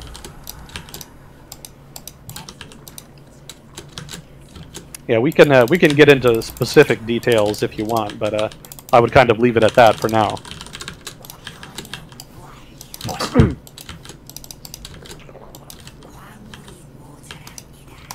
In your opinion, how precarious is the current U.S. financial system after the '08 market crash? Are we at a higher risk now that even more money has been consolidated into less investment banks? Yeah, that's kind of the million-dollar question, isn't it? Did we learn anything from the '08 financial crisis? Kind of. There was some effort at reform to try to secure the banks, but probably not enough. So it's quite possible there will be a significant crisis again. I don't know that there's one in the near future, but the fundamental, you know, factors that contributed to the '08 market crash they could replicate. They could happen again, hypothetically. There are more protections in place. There are stricter measures, stricter regulations for banks. I think Basel III kind of addressed some of those shortcomings. I hope I'm remembering the name right. You know, the Basel series of regulations is basically a set of international agreements on judging the health of banks, and a set of regulations that try to ensure that try to force them basically to be healthy, to maintain relatively higher reserves than they might otherwise. But I don't think we're at a higher risk now than they were before, because right now I don't think there's a lot of risk factors. There are still some issues, but I don't think it's as bad as it was when the bubble was really on a tear before the housing bubble crashed. I don't think with it we even really have a significant bubble going right now. I know some people like to say, well, there's a student loans bubble, or there's an auto loans bubble, or something to that effect, but I don't think that has as much potential to do the kind of damage that the housing bubble did. I'm not a financial guy, so I could be wrong in that. I would welcome criticism in that regard, but this is my understanding of it. Having more money in fewer banks, that's problematic. That's the old having too many eggs in one basket problem. But again, I think the institutional framework that those fewer banks are operating in is stronger than the institutional framework they were operating in before the financial crisis. There is more attention being paid to making sure that they're adhering to reserve requirements, to make sure that they're not being too risky in their investments. And in fact, one of the problems with the financial sector is that they haven't really returned to lending to businesses.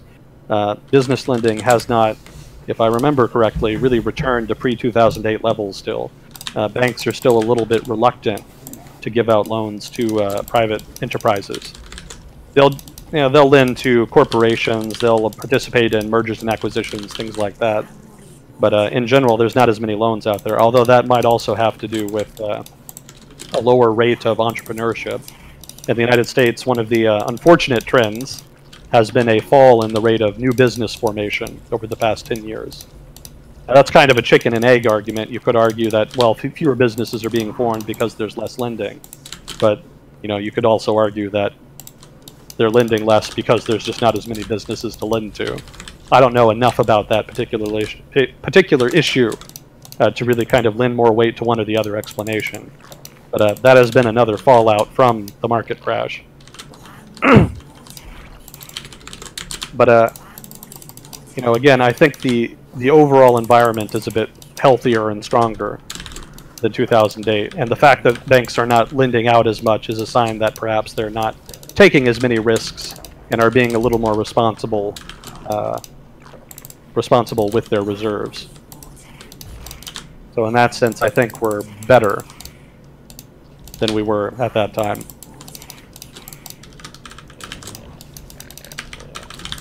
Let's see. What are your thoughts on the current state of the U.S. market Dow?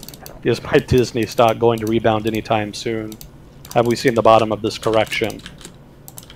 I mean, who knows? Because the trouble with the stock market right now, and really this is a problem that the stock market has had for a number of years now, is that it's kind of been detached from the actual underlying economy.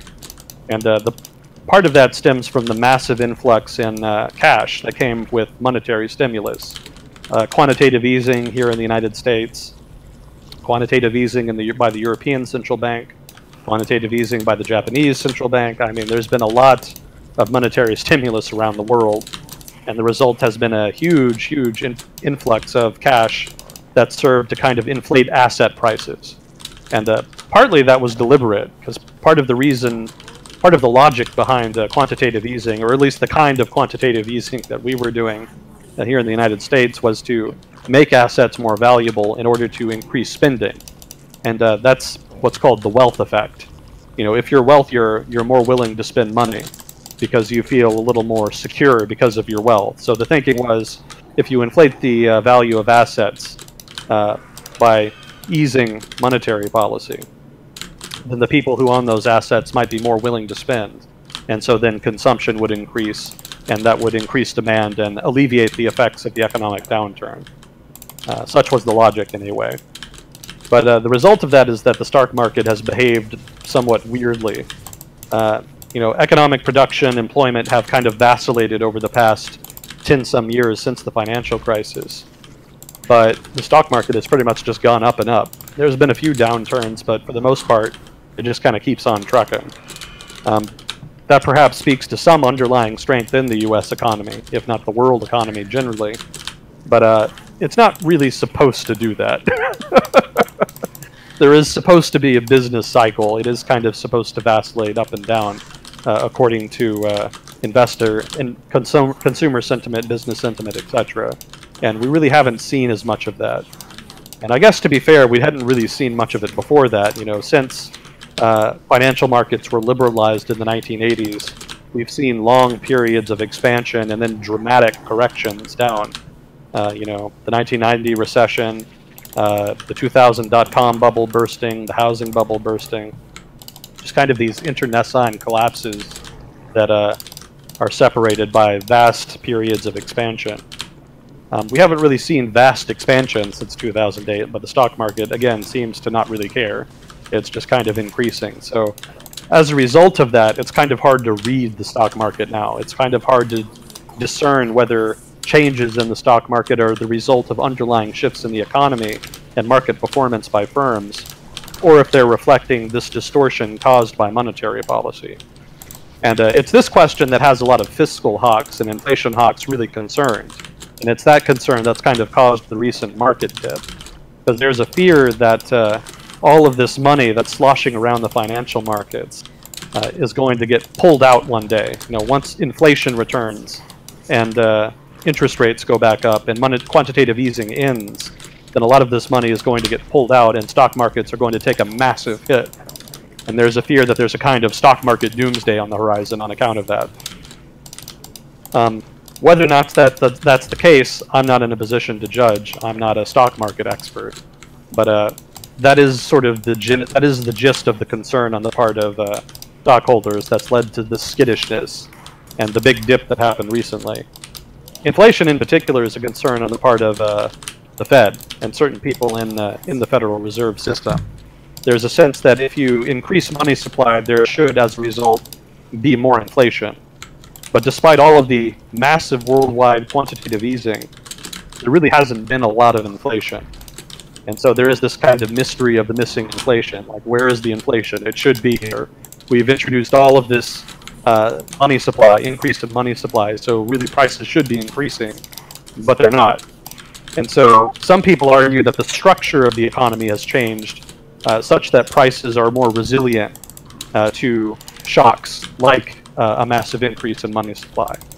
You know, things like automation and other such shifts in the way the economy works might just have changed the underlying calculus, might have changed the model, so to speak, of the economy that we should be operating with.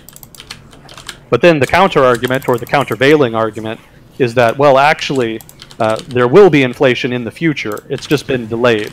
So it might be that, once the bubble bursts, so to speak, all of this money is going to come, this whole thing is going to come crashing down and there's going to be massive inflation. And that would be very hard to deal with, and obviously it would be a huge negative shock to the world economy, to say nothing of the US economy. And so this fear of a kind of inflation doomsday is not only of concern to stockholders, it's also a concern to the Fed and central banks, not only in the United States, but all over the world. Nobody's really quite sure what to make of this new economy that's emerged over the past few decades. It seems to kind of defy understanding according to traditional models that we've had. And when you have an underlying shift like that, the only way to kind of create a new model is just to observe it over time and discern its characteristics. But if you're responsible for making policy in the present, you don't really have that time. And if you don't have enough time from which to discern patterns, from which to get data and do some kind of study and analysis, you kind of have to make it up as you go along until you do have enough data to do that. So a lot of central bankers are kind of riding the tiger right now. They're doing the best they can, but they don't have a lot of information to work with, and so they're kind of having to make a lot of educated guesses. So maybe the structure of the economy has changed such that low interest rates and a smooth, light monetary policy is sort of the new order. Or maybe we've just set the stage for a massive shock from extreme inflation that's going to hit at some point. Anybody's guess. It's kind of an important issue that doesn't get talked a lot about, which I think is why people got surprised by the stock market dip recently. But if you're kind of familiar with this debate among economists and among central bankers, it's not that surprising. It's probably inevitable. And there's probably more fun to come in that regard. there's probably going to be more big dips and big increases in the future as the stock market kind of corrects, as it kind of unwinds and returns to normal, so to speak, after the current easy monetary policy kind of gets wound down by the Fed and other central banks. As for your Disney stock, I have no idea. I'm not really the best person to ask for stock advice. From what I hear, holding is generally a good idea. Over the long term, holding stocks, I think, is supposed to be the better strategy. But again, not an expert, so I would be wary of giving stock advice in that vein. And I would certainly encourage you to be wary of me giving stock advice if I ever did. Now I just want to see people in the financial market riding tigers to work. That's my take home. That's your take home. Ride the tiger. Yep. Let's see. The current Brazilian economic crisis has slowed, halted. The recovery is seen as gaining speed this year thanks to higher household spending and investment growth.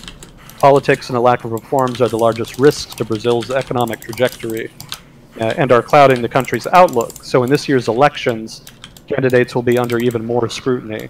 What do I think about the situation? I don't know. I think I just learned a lot just reading that. Yeah, I'm somewhat familiar with Brazil's economy. I know it suffers from a lack of infrastructure. There's a lot of infrastructure bottlenecks in Brazil, and I know there's been a lack of reform. I know the center-left government under De Lula was very popular. De Lula or De Silva? Suddenly I can't remember. I think his name was Lula. I know that center-left government was very popular, but it wasn't particularly great for business. And a lot of the economic success Brazil had under his government was due to high commodity prices. And my impression was that Brazil's economic recovery, such as it's been over the past few years, was due more to recovering commodity prices. But this question / comment would suggest that it's also due to greater investment spending and higher household spendings. That's news to me. I didn't know that, so thank you. I appreciate the information there. But as for what I think of it, whether the current economic recovery in Brazil is due more to higher consumption or more to higher commodity prices, I still think commodity prices are still kind of the key there. Because Brazil's economy is, it's industrialized a good deal over the past half century, but it still depends a lot on agricultural exports. That still drives a lot of the value of the currency. That's kind of how they pay for imports. And that's, you're going to need imports if you want to further develop the economy. That's a problem that Latin America has had a lot over the past half century. It used to be that the Latin American strategy, and actually in particular Brazil, is pretty much the case study of this. It used to be that Brazil had an economic development model that was very insular. It was called import substitution. And the idea was that instead of importing goods, Brazil would develop the industries and produce them themselves. But what Brazil found, along with a lot of other Latin American countries, was that in order to build up an industry, you have to import stuff. Like if you want your own automotive industry, well, that's great, but now you need to have a heavy machine industry in order to produce all the capital goods you need to produce the cars. So either you develop that industry first, or you import that machinery so that you can build your automotive industry.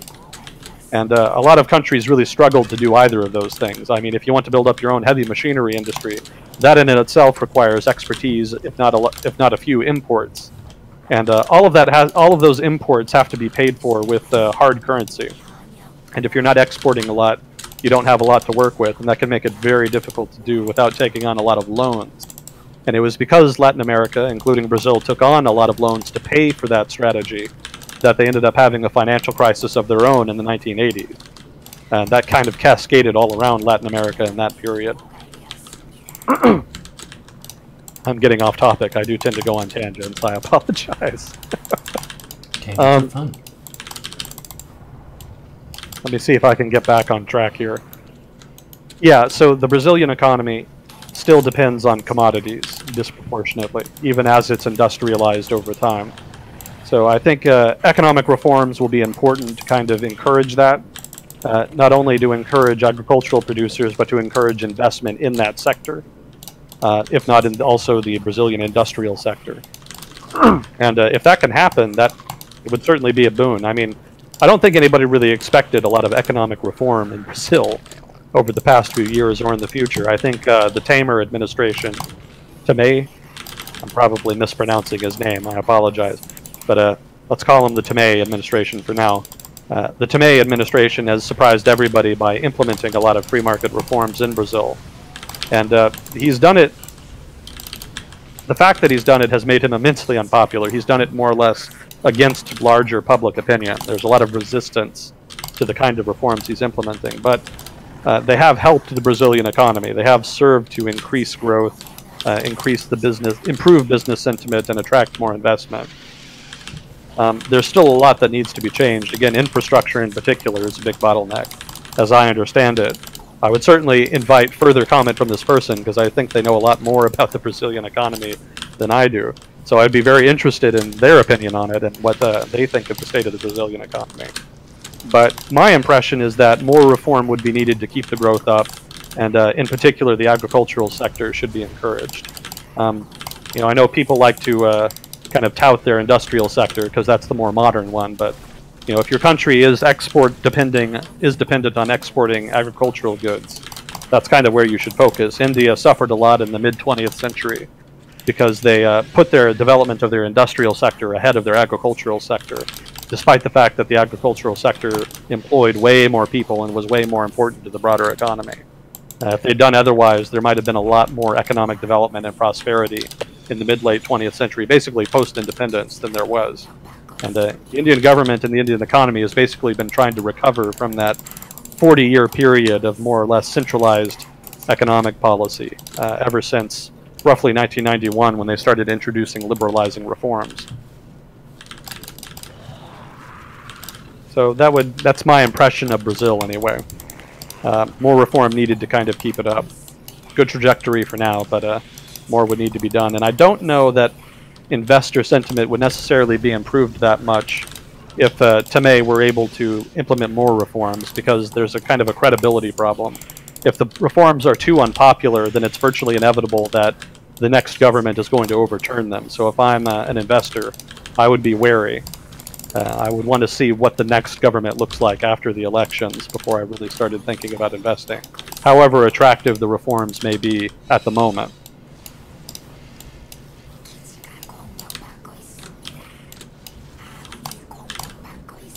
So that's just off the top of my head, my impression. That may not be as good an answer as they wanted, given the detail in their own comment there.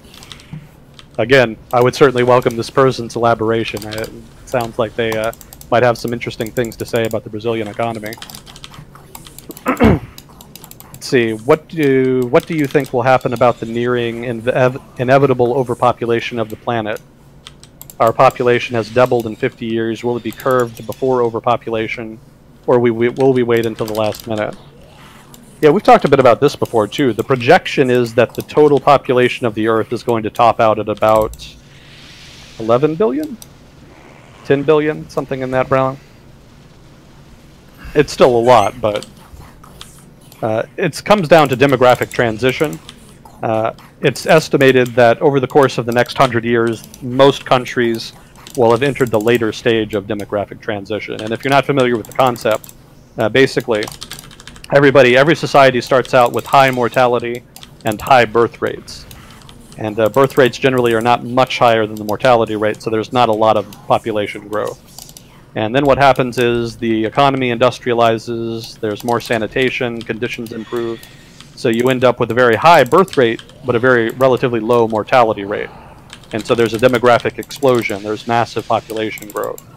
And then over the long term, birth rates fall, so that they kind of come down to be closer to the death rate again. And the result is a narrowing basically a narrowing of the population pyramid, such that population growth slows significantly. And so this is kind of what we've seen with the developed world. France used to, obviously hundreds of years ago, population and growth in France was not great, but then there was the scientific revolution, the commercial revolution, the Renaissance, etc. So then there was a big explosion in population. And then eventually population growth tailed off as, the broader population became prosperous and kind of stopped reproducing.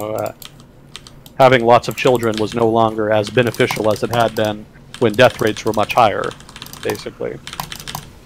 So it's estimated that over the course of the next 100 years, most countries in the world will have undergone that transition, and the world population growth in turn will slow down and top out at around 11 billion, where it'll reach a kind of equilibrium. Now, whether or not that 10 billion number, when it's reached, outstrips the capacity of the planet to provide for it or not, that's a question for somebody who knows more about the environment and resources and etc. As an economist, I'm almost contractually obligated as an economist to mention Malthus here, because Malthus is, of course, the famous 19th century economist who predicted that the world would be trapped forever in a cycle of massive famines, followed by massive growth, followed again by massive famine. Believing that, of course, that food production would never be able to increase beyond a certain point, and that there would just be cycles of misery and growth as a result. And, of course, that ended up not being true because of technological development. Technological development allowed agricultural production to become efficient enough and productive enough to feed a growing population. And so again, the economist answer to this question would be, well, however much the population grows, technological advances will allow us to deal with it. There will be advances in efficiency and productivity in the future that will allow us to adjust and meet the needs of a larger population. Again, that's all very debatable, but that's kind of my perspective as the economist there. This is kind of what you're taught, basically. I would welcome further comment from other people from different backgrounds on that account in chat, if there are any people listening. Let's see, what are your opinions on Brexit? It seems to me that a large amount of the vote was due to social opinions with little consideration of economic impact. I think that's a pretty accurate assessment, but I also think that was probably going to be true no matter what. That's one of the reasons referendums are not generally a great idea. Whether you're an authoritarian dictatorship or a liberal democracy, referendums are generally trouble. They're very problematic because people don't really vote particularly rationally. You can make that argument that people don't vote rationally in general, but especially in terms of a referendum, people tend to have somewhat skewed ideas of what the referendum is about. So different people sometimes are actually voting on different things, even if it's the same referendum. So in the case of Brexit, I think there was a lot of skepticism about the European Union, particularly over concerns around immigration. There was I don't remember his name, but there was this radical Islamist, and he was living in Britain, and the British government wanted to deport him, but they couldn't deport him because of the European Court of Justice would not allow them to do it because he was from a country where there was torture. I don't remember where he came from. It was Egypt or Yemen or something. But according to the ECJ, you can't deport someone back to a country where you have a reasonable expectation that they will be imprisoned and tortured. That's what my memory is anyway. So the British government could not deport this guy, even though they thought he was sort of this dangerous radical. He didn't really do radical things per se. He wasn't going around bombing things. He was kind of an intellectual. He was sort of the radical speaker sort. And there was a sense that he was radicalizing other people and encouraging them to go and blow things up and be terrorists.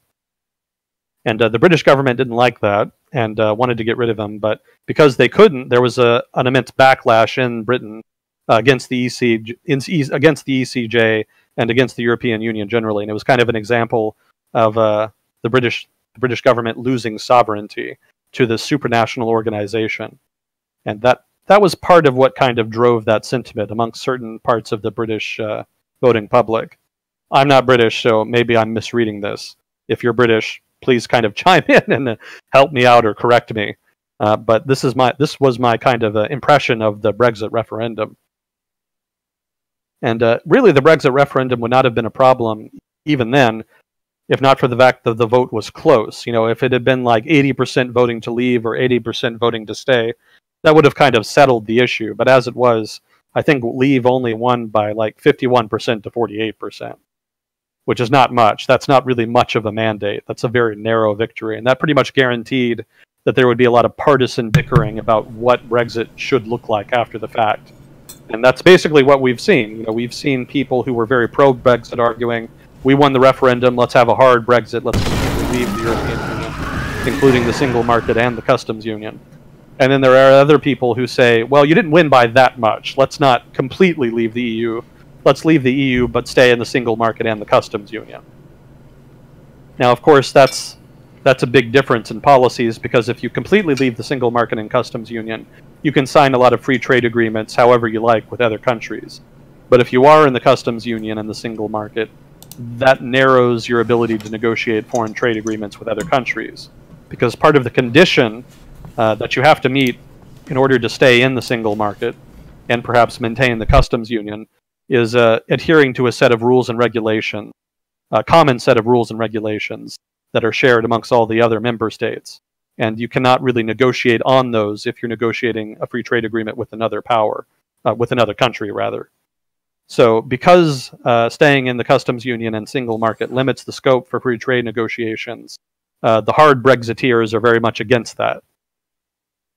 But again, without any large mandate, it's kind of hard to decide one way or the other. And there's kind of some movement towards having another referendum to decide whether it's worth it at all. So the politics are very messy, and it doesn't help that the May government in Britain right now is very weak, and may well not last much longer. Such has been the level of dysfunction. That's not entirely her fault, to be fair. There's just been a lot of dysfunction within the Tories generally over the past few years about how to negotiate Brexit and, you know, if not policy generally. And then, of course, Corbyn further complicates things because Labour has its own problems over in Britain. That's a whole conversation in and of itself. So politics are just very messy in Britain right now, and it's not helping the Brexit negotiations, which are just inherently complex. I mean, pulling out of a trade agreement you've been in for a number of decades and has been integrated into your legal code is no small undertaking under the most favorable of circumstances.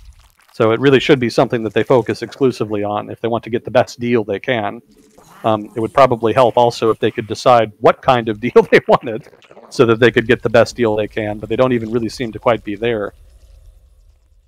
But I might be going on. What was the original question here? Large amount of the vote was due to social opinion. My opinion on Brexit, okay. Yeah, well, that basically is my opinion on it. It's, I think it was social more than anything. But that was expected. There is this kind of populist wave kind of sweeping the world, not just Europe or the United States, but pretty much everywhere. And that kind of stems from the economic dislocations caused by, well, for one, just structural economic changes in general and the inherent churn that causes in societies. But also it's kind of the waves that were caused by the 2008 financial crisis. That's also kind of part of it as well, to kind of go back to that. So that was, I think it was probably inevitable. You were inevitably going to see something like that at some point in Britain. That's just the manifestation of that shift, that populist explosion that's occurring. And unfortunately, Britain hasn't dealt with it particularly gracefully.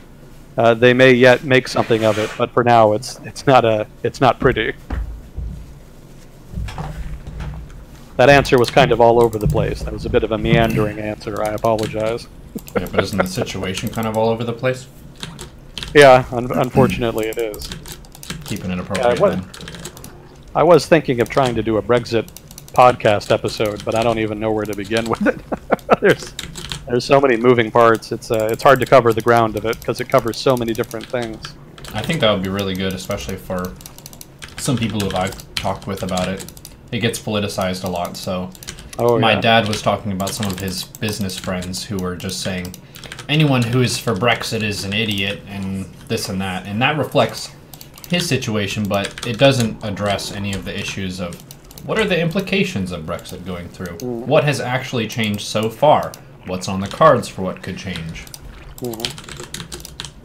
Yeah, the economic cost is kind of debatable. In fact, there's a big debate right now in Britain over a bunch of policy papers that have been released or leaked about the economic impact Brexit will have, and so that's causing a lot of, basically a shitstorm over there about, you know, how realistic, about how accurate those assessments are.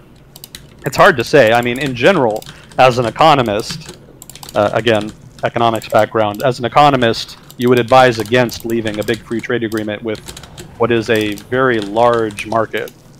And I know the counter-argument to that is saying that, well, yeah, the European Union is a huge market, and we'd have a lot of trade with them, but it's not growing that much. Most of the economic growth in the world is expected to happen in other places.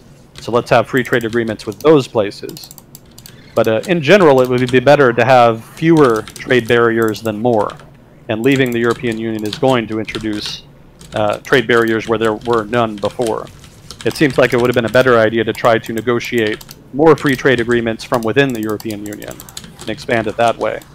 And I know the counter-argument then is that, well, yeah, but the European Union bureaucracy is so slow they can't do it efficiently, or they won't do it. So better to go out on our own and incur the cost over the short term of Brexit to try to get the potential long-term benefit. That's a valid argument. You know, I'm not going to tell you you're right or wrong. Everyone is entitled to their opinion on that. But in general, as an economist, you want fewer barriers, and it seems like you're introducing a lot of new barriers to an important trade partner in exchange for an uncertain future with potential trade partners. And I might add there that there is also some concern about the relationship with China as a result of that. Britain was already kind of, under the Cameron government, kind of begging for cash from China. And it was kind of affecting the foreign policy a bit. They were kind of having to move away from their traditional human rights stances in order to try to kind of attract Chinese goodwill and Chinese investment. And it might be, if Brexit is going to happen, and if they do leave the European Union, and they do need those new free trade agreements to try to make up for the shortfall in trade, it might be that they have to go even more in the direction that China wants them to go in, that they might be even more in debt, so to speak, to China in order to, I shouldn't say in debt, that's probably not a good wording, but they'll need to do more to kind of please the Chinese government in order to get more favorable trade agreements, more free trade with them. It's not guaranteed, but it's a potential problem. And that's not a problem that Britain has exclusively. That's kind of a problem in a lot of places. That's another interesting topic, Chinese influence in the world as the Chinese economy becomes more and more powerful. But that's kind of getting beyond the scope of the question. And I might also add that, you know, even if there is a cost to Brexit, that doesn't mean it's not worth doing. It might be that even if Britain's economy is worse off in the long run, as well as the short run, it could still be worth doing for intangible reasons. It might be that people prefer to have sovereignty. It may be that people really distrust the EU so much that they would just rather be on their own. The intangible quality there is important. You know, not every policy has to be about economics. There is a role to be played. I mean, politics is supposed to give voice to those kinds of forces. Politics is not and should not just be about economic interests and trying to maximize the economy at all costs. There should be a voice there for other people and social considerations and political preference. You know, that kind of like what I was talking about with Venezuela. You know, if you want to have socialist policies, then if you can get enough people to support you, then fine, have them. You know, it's just, it shouldn't be about what's necessarily, even if it's not necessarily great for the economy. If that's what the people want, you know, kind of give it to them. That's what a democracy is about. It's kind of giving an outlet to that kind of political demand. So in the same way, if your people want to leave the European Union, if people want Brexit, and they can get enough support, well, do it. That's what, again, the democratic political systems are about, kind of giving an outlet for those kinds of demands, so that they don't get pent up and explode someday and create even bigger problems down the road.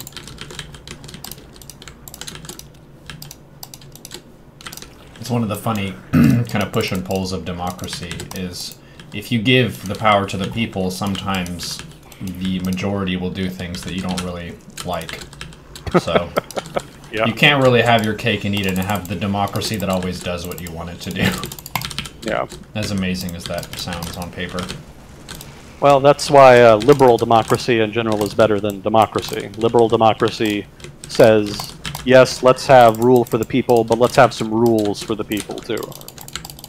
You can do what you want, but there are some things you can't do. There are some restrictions. And that's what constitutions are meant to kind of outline. That's the advantage of liberal democracy in that way. You can't just run roughshod over unpopular minorities. Now, if you can get enough people to agree to a change, Like if you can get enough people to agree to run roughshod over a minority, you could change the Constitution and allow it. And there's no defense to that, and that gives into the whole governance, political culture, political norms discussion we've been having on and off every other episode on here. You know, there's ultimately, if you want to have a democracy, an open political system, a liberal democratic system, it comes down to the people. You know, if the people in a country all can understand the costs and limitations of a liberal democratic society and all agree to those restrictions and agree to adhere to certain norms that are not institutionalized, just unwritten understandings and norms. If everybody can do that, then it'll work. But if everybody, or even just a substantial minority of people, rejects those conditions, then you basically just can't have it. You know, liberal democracy requires understanding and participation from the public. And if norms are not adhered to, then no amount of rulemaking and institutional design is going to stop the system from failing. So that's just an inherent weakness to liberal democracies. If people lose faith in the system, then you can't make it work. You have to use something else.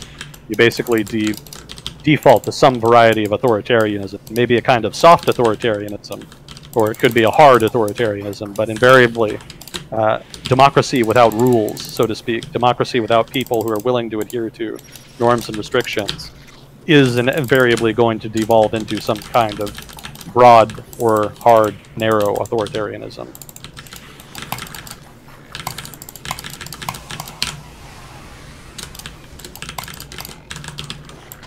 Comments on Australian housing crisis. I honestly know nothing about it. You stumped me. I haven't really heard about it.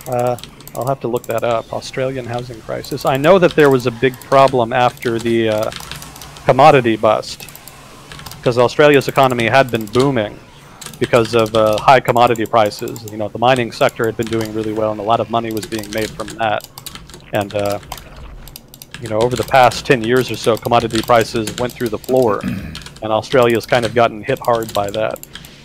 But my impression is that they'd been dealing with it, so I'm surprised that there's a housing crisis. I would have to read more about it to comment more than that.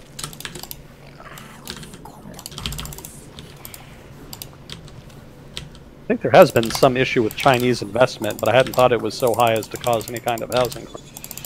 So I don't think it would be that. Anyway, I'll read about it.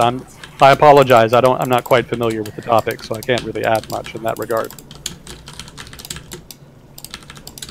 What was the purpose of the Cultural Revolution in China? Was it successful in its goals?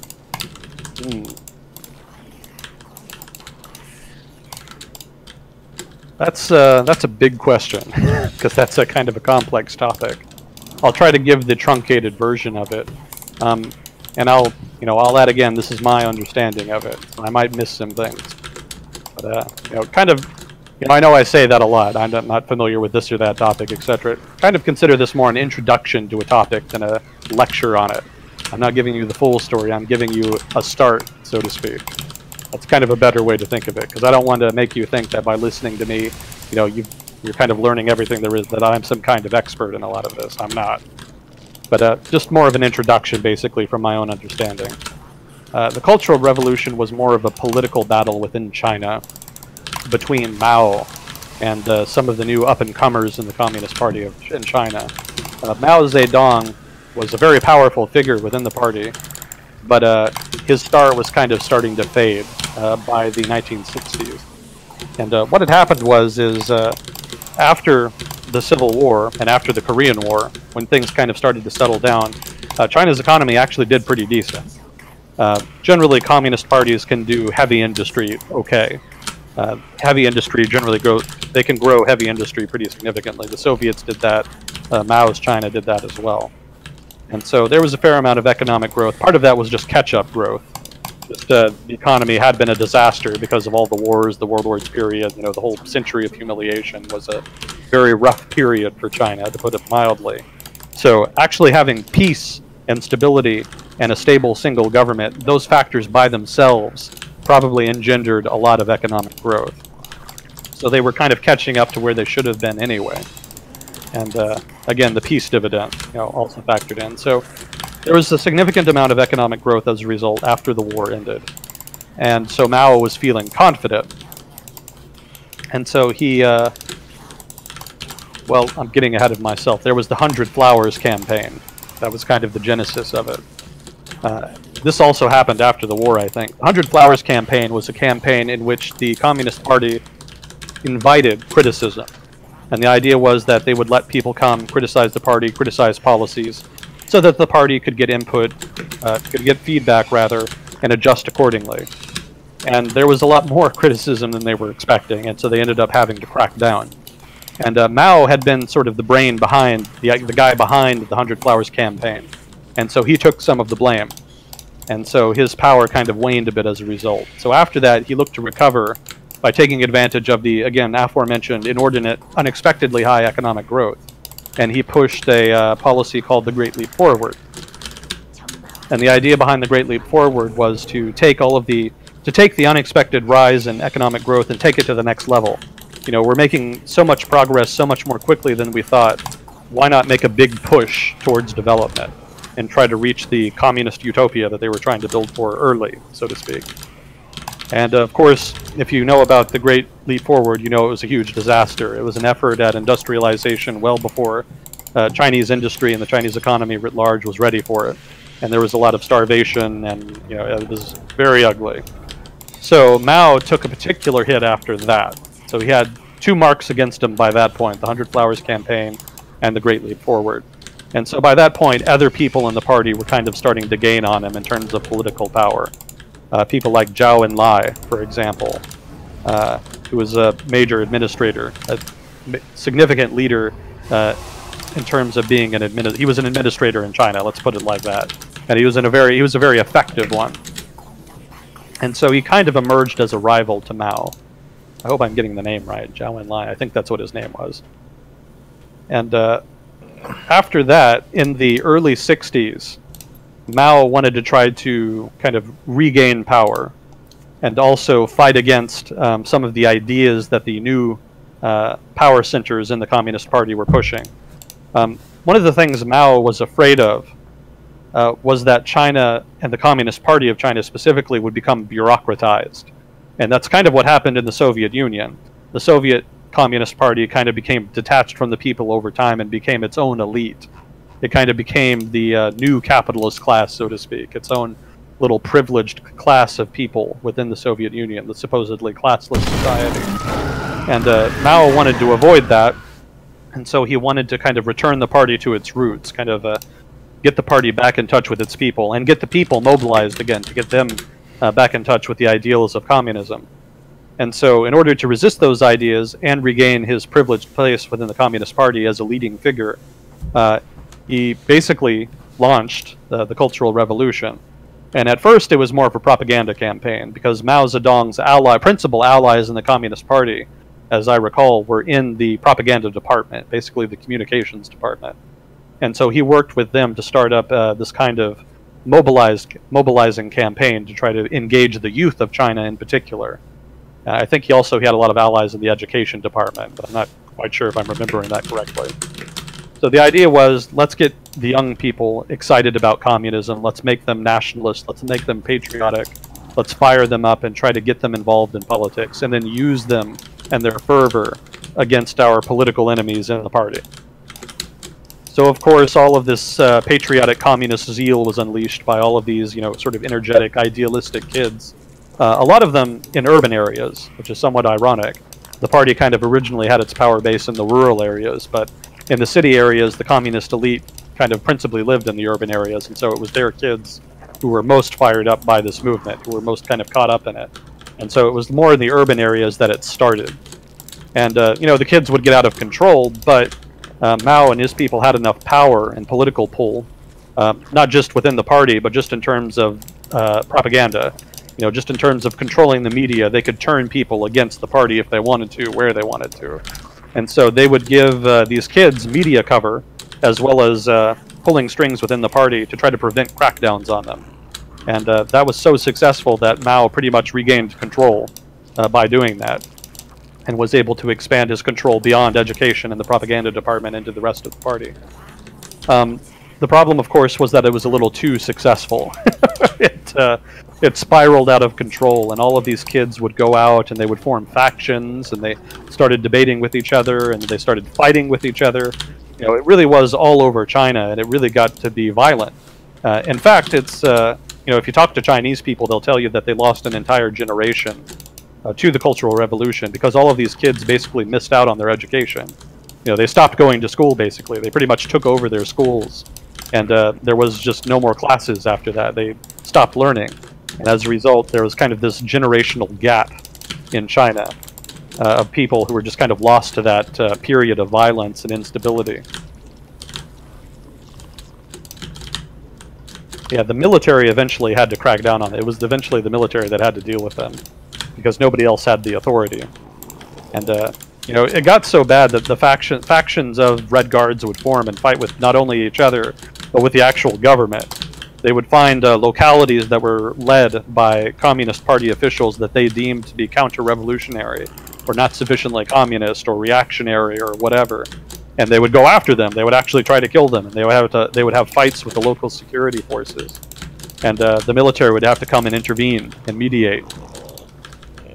And eventually the Communist Party decided, all right, enough is enough, we need to end this, and they explicitly went out of there. They stopped the propaganda campaign, and they gave the military authority to arrest and, if need be, gun down, fight rogue Red Guard units.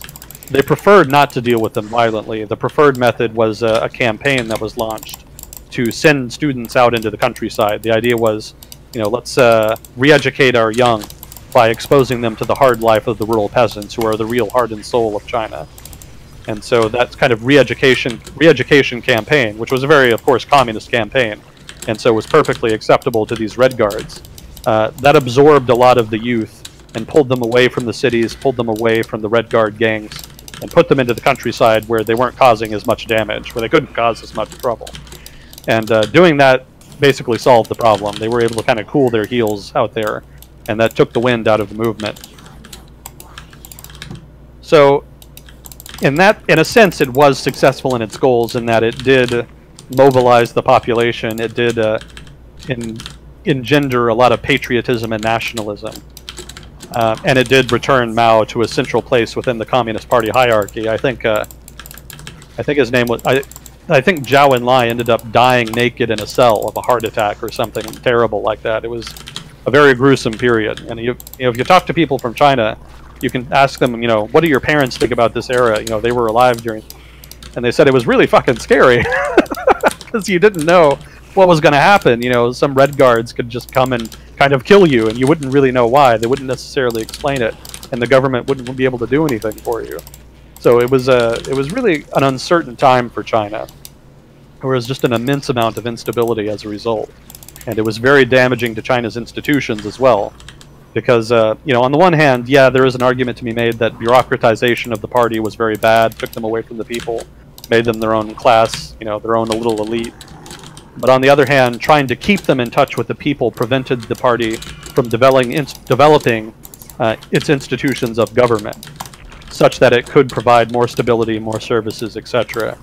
Keep in mind that the Communist Party and the new government it formed after the Civil War was pretty nascent. It was pretty bare bones. It takes time to build up institutions of government, and that process was interrupted by the Cultural Revolution. So they kind of had to start over after that and rebuild them. And even today, China's institutions of government are not really well designed. There's still a lot of problems and holes in them.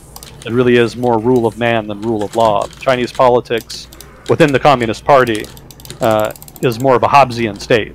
And we've seen a bit of that recently with the rise of Xi Jinping.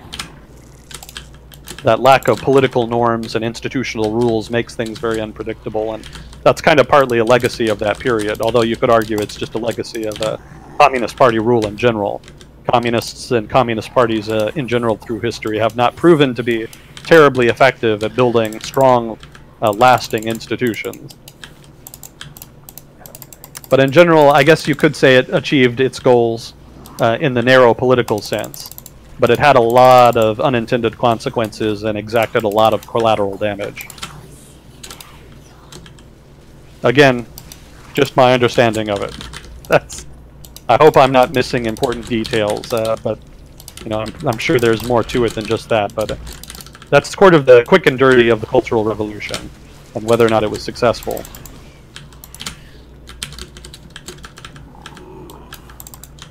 What do you think about Janet Yellen's replacement in the Fed? I haven't had much of a chance to read about him. Yeah. It's very unusual to unseat a sitting Fed. Generally, they let them ride out their term for the long haul, pretty much.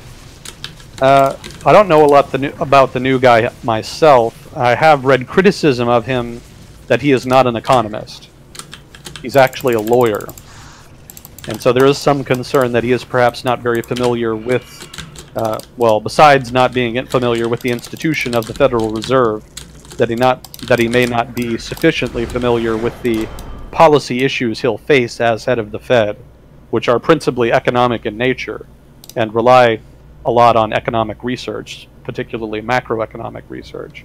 The criticism is the fear is that he may not be sufficiently familiar with policy issues in that vein to really perform well in the role of head of the Fed. Beyond that, I can't add much else. I think his background as a lawyer is kind of in economic matters, so you know he probably could manage. And I don't think it's unprecedented to have someone as head of the Fed who does not have an economics background. I think it has happened before. It's just that it hasn't happened in a really long time. And breaking precedent isn't necessarily bad in and of itself, but when you have a president in power who has something of a reputation in that regard, then it kind of becomes a little problematic. That kind of tends to engender some concern. There is kind of a curiosity about what just the motives of this move are. You know, what exactly is the Trump administration trying to do here? Do they have some kind of agenda here? You know, what kind of changes are they kind of hoping or are planning to make in monetary policy? Not that the Trump administration can do a lot in that regard. The Federal Reserve is an independent institution. There's the president appoints somebody head of the Fed, and he has to be cleared by Congress. But beyond that, after that, the head of the Fed can kind of do their own thing. Hypothetically, they could be removed, but that would be difficult. Trump didn't remove Janet Yellen. He waited for her term to be up and just failed to renew her contract, basically. So he didn't go out of his way to remove her, and it would be difficult to remove the new guy if he did not perform according to the needs and wants of the Trump administration. But just what he'll do, I don't know. I don't think he's a inflation hawk. So I don't think he's one of these people that argues that interest rates need to be jacked up in order to try to prevent some kind of flood of inflation. Again, going back to that argument, there could be a massive inflation just kind of waiting in the wings. But I don't think he's of that variety, but I don't know that he's an inflation dove either. I don't think he's in the Alan Greenspan school of people who want to just keep interest rates as low as possible for as long as possible. If you can count on anything, you can count on the status quo. That's always the safe bet in these kinds of things. So probably he'll continue the same policy of incrementally but slowly increasing interest rates to try to get them into something resembling healthy territory. Again, what we think is healthy territory, it could be that the structure of the economy has changed such that what constitutes healthy territory has changed, but without enough information about the new economy, it's kind of hard to do that.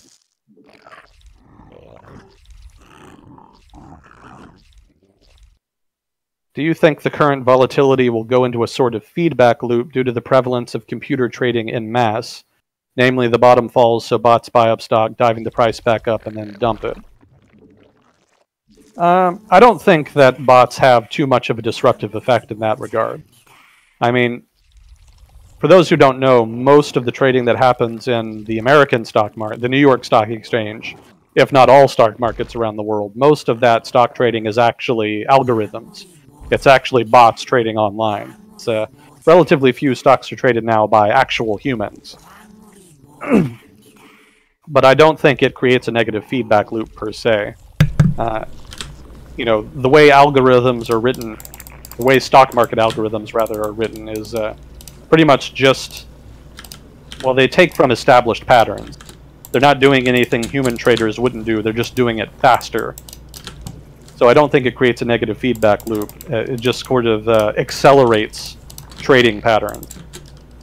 And if anything does break, if anything too dramatic does happen, they have circuit breakers on stock markets to prevent things from flying out of control. If stock markets fall by X percentage, like 100% or something, well, they would never fall 100%, but if they fell dramatically beyond a certain point, they would just shut down trading, and then they would open it back up the next day. And if it kept falling, they might trigger the circuit breaker again, and they would just keep doing it until things kind of stabilized, until volatility reduced. That's a robot kill switch. Yeah, pretty much. That's we live in the future. Nice.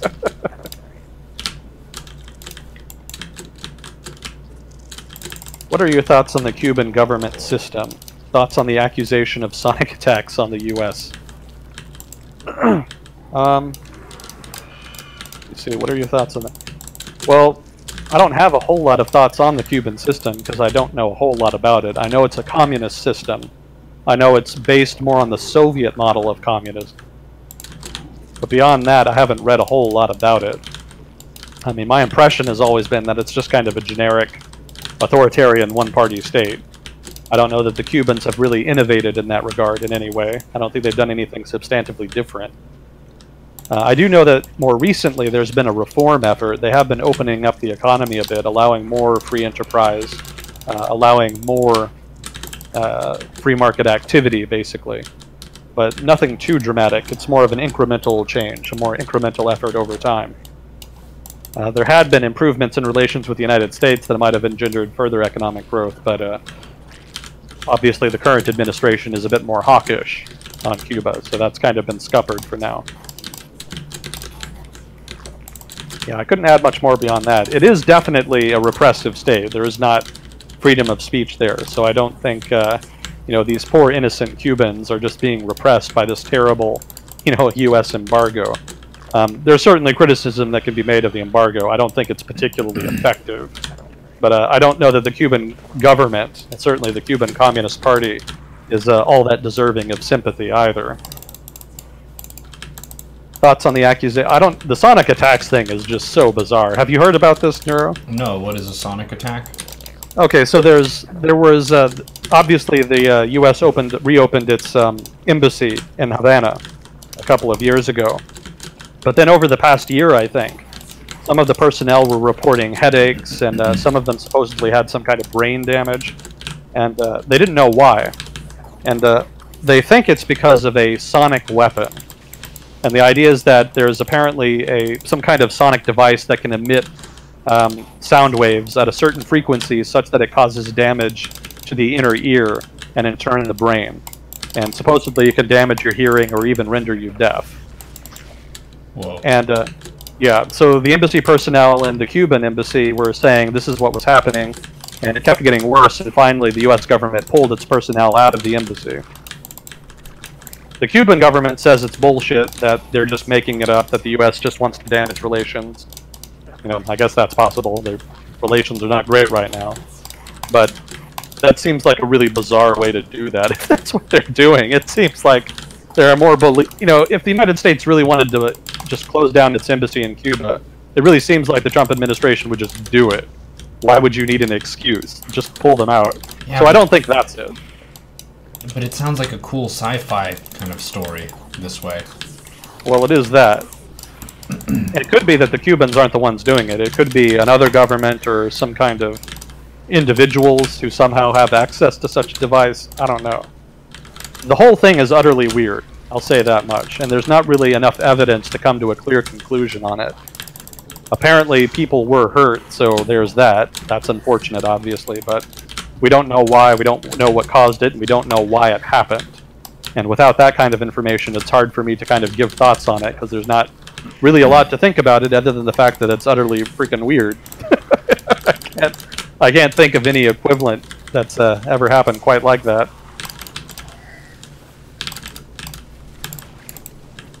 Do you see a way out from the current Rohingya situation? The local players are too worried about upsetting each other, and there's no real way for a Western power to approach from the ground. Lastly, Suu Kyi has shown her true colors and her complete lack of interest in the subject. No. I think the Rohingya are pretty much screwed. That's, to be blunt, I don't think they have a lot of options to work with.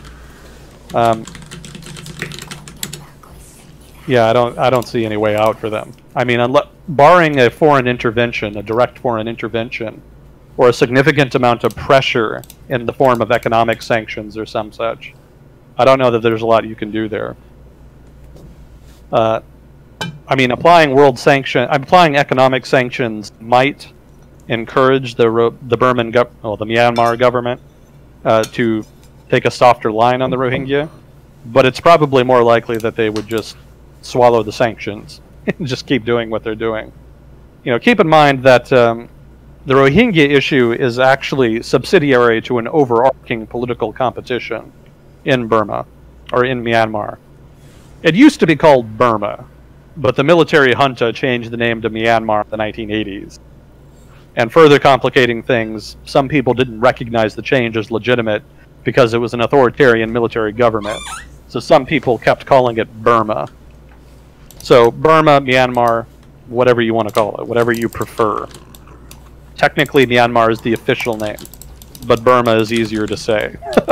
So I tend to favor that.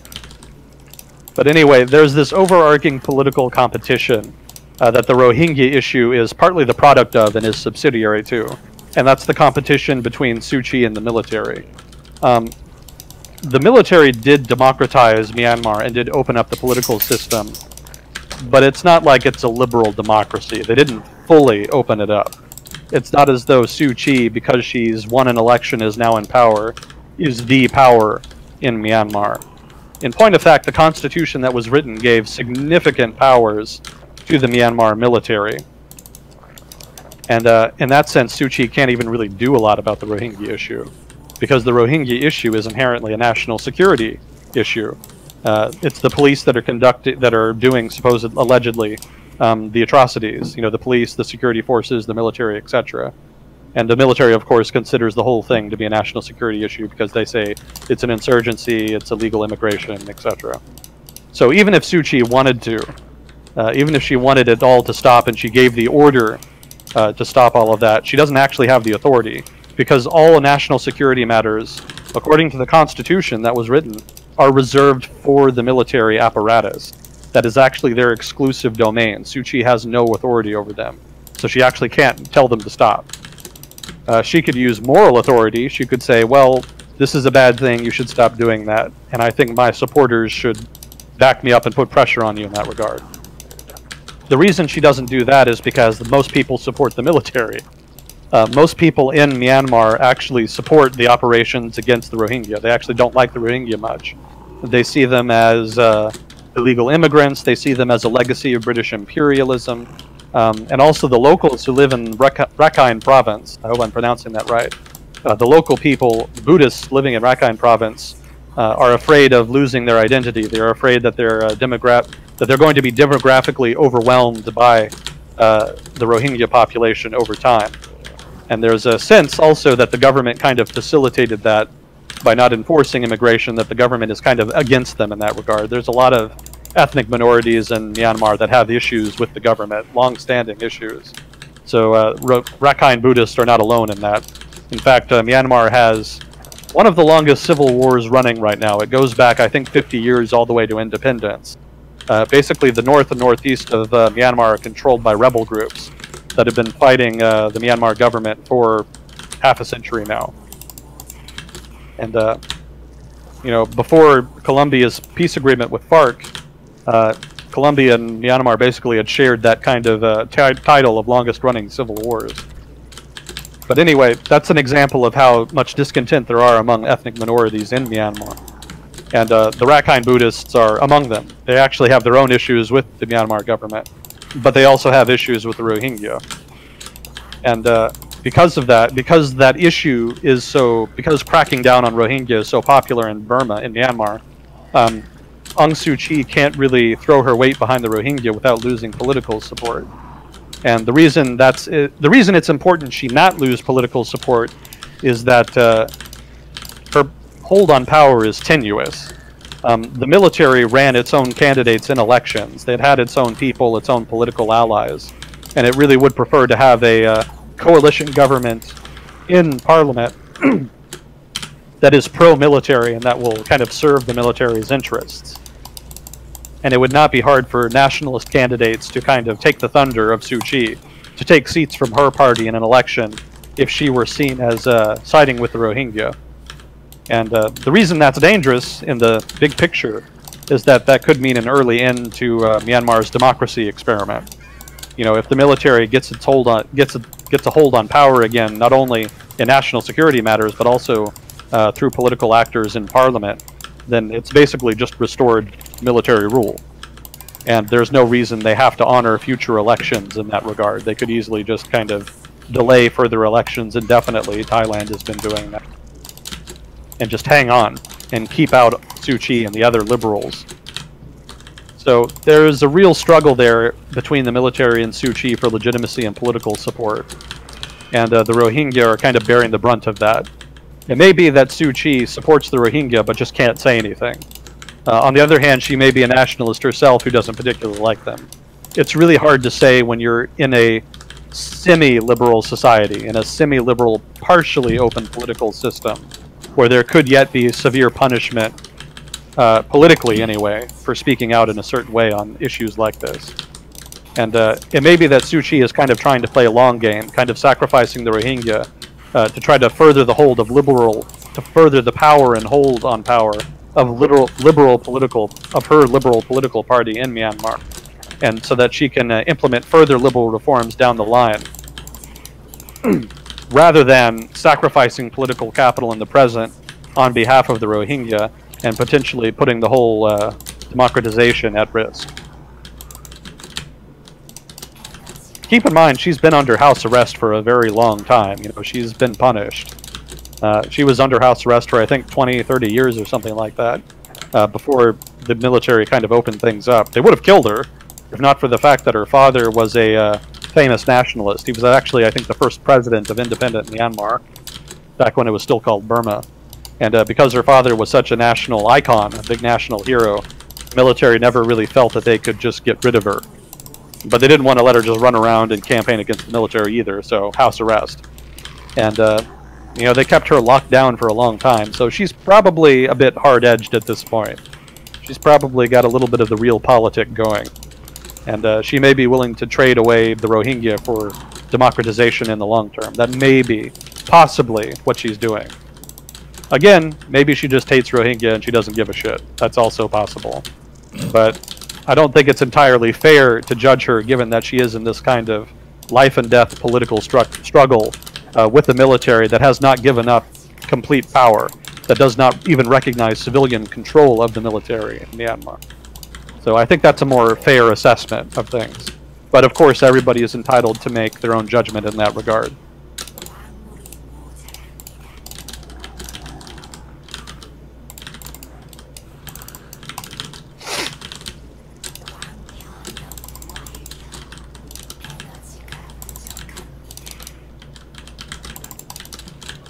What is your opinion on the future of the TPP without the US? Do you see any way for it to compete realistically with Chinese influence / economic expansion?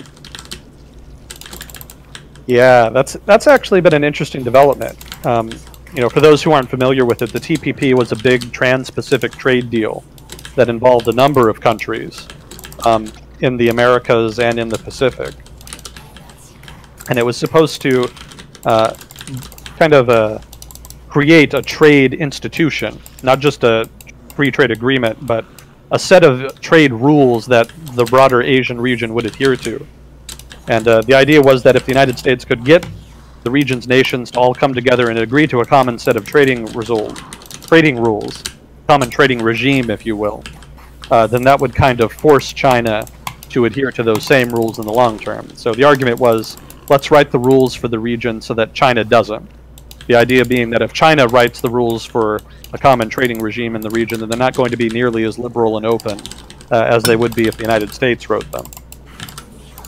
And the thinking when the United States pulled out of the negotiations was that the TPP was dead and that the United States had basically just handed Asia to China on a platter. But things didn't turn out that way. It was this is a good example of countries being free agents. It's not great power history. It's not as though the powerful nations are the only ones who make the decisions. Other countries have their own free agency and can take initiative.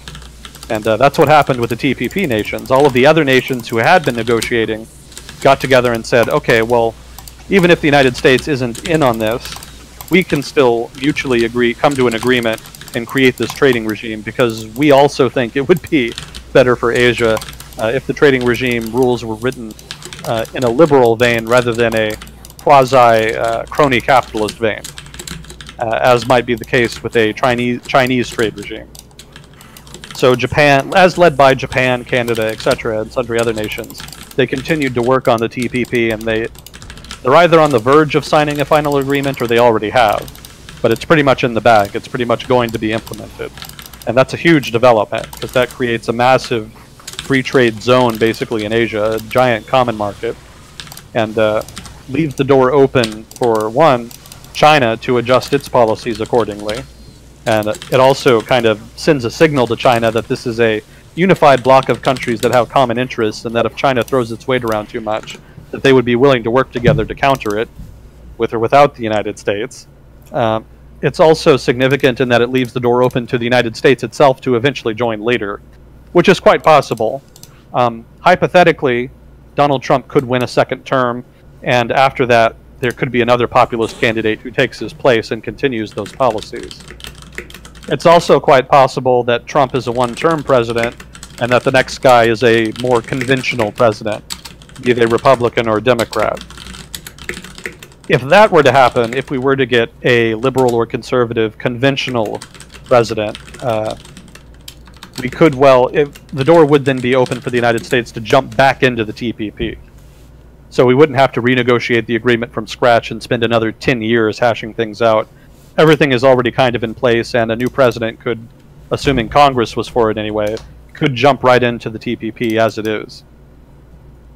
And the way it's been designed, it's there were certain things that were controversial that the United States was asking for, in particular with regard to, I think, intellectual property rights, which the United States always pushes very hard, and also labor rights, which the United States pretends to push hard.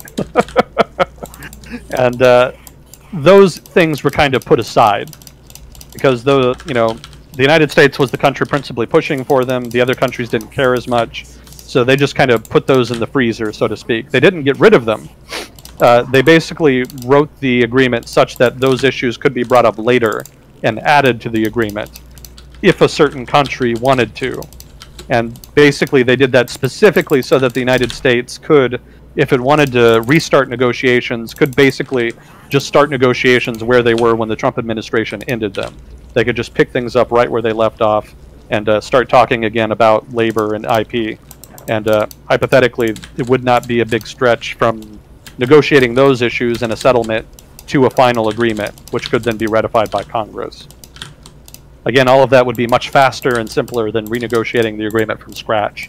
So that's a very purposeful strategic move on the part of the other TPP countries to try to kind of induce and incentivize the United States to come back later, if and when the Trump administration and its ideology kind of gets kicked out of power. Again, if it ever does. But the door is open there. That is a contingency plan for them if that opportunity should arise.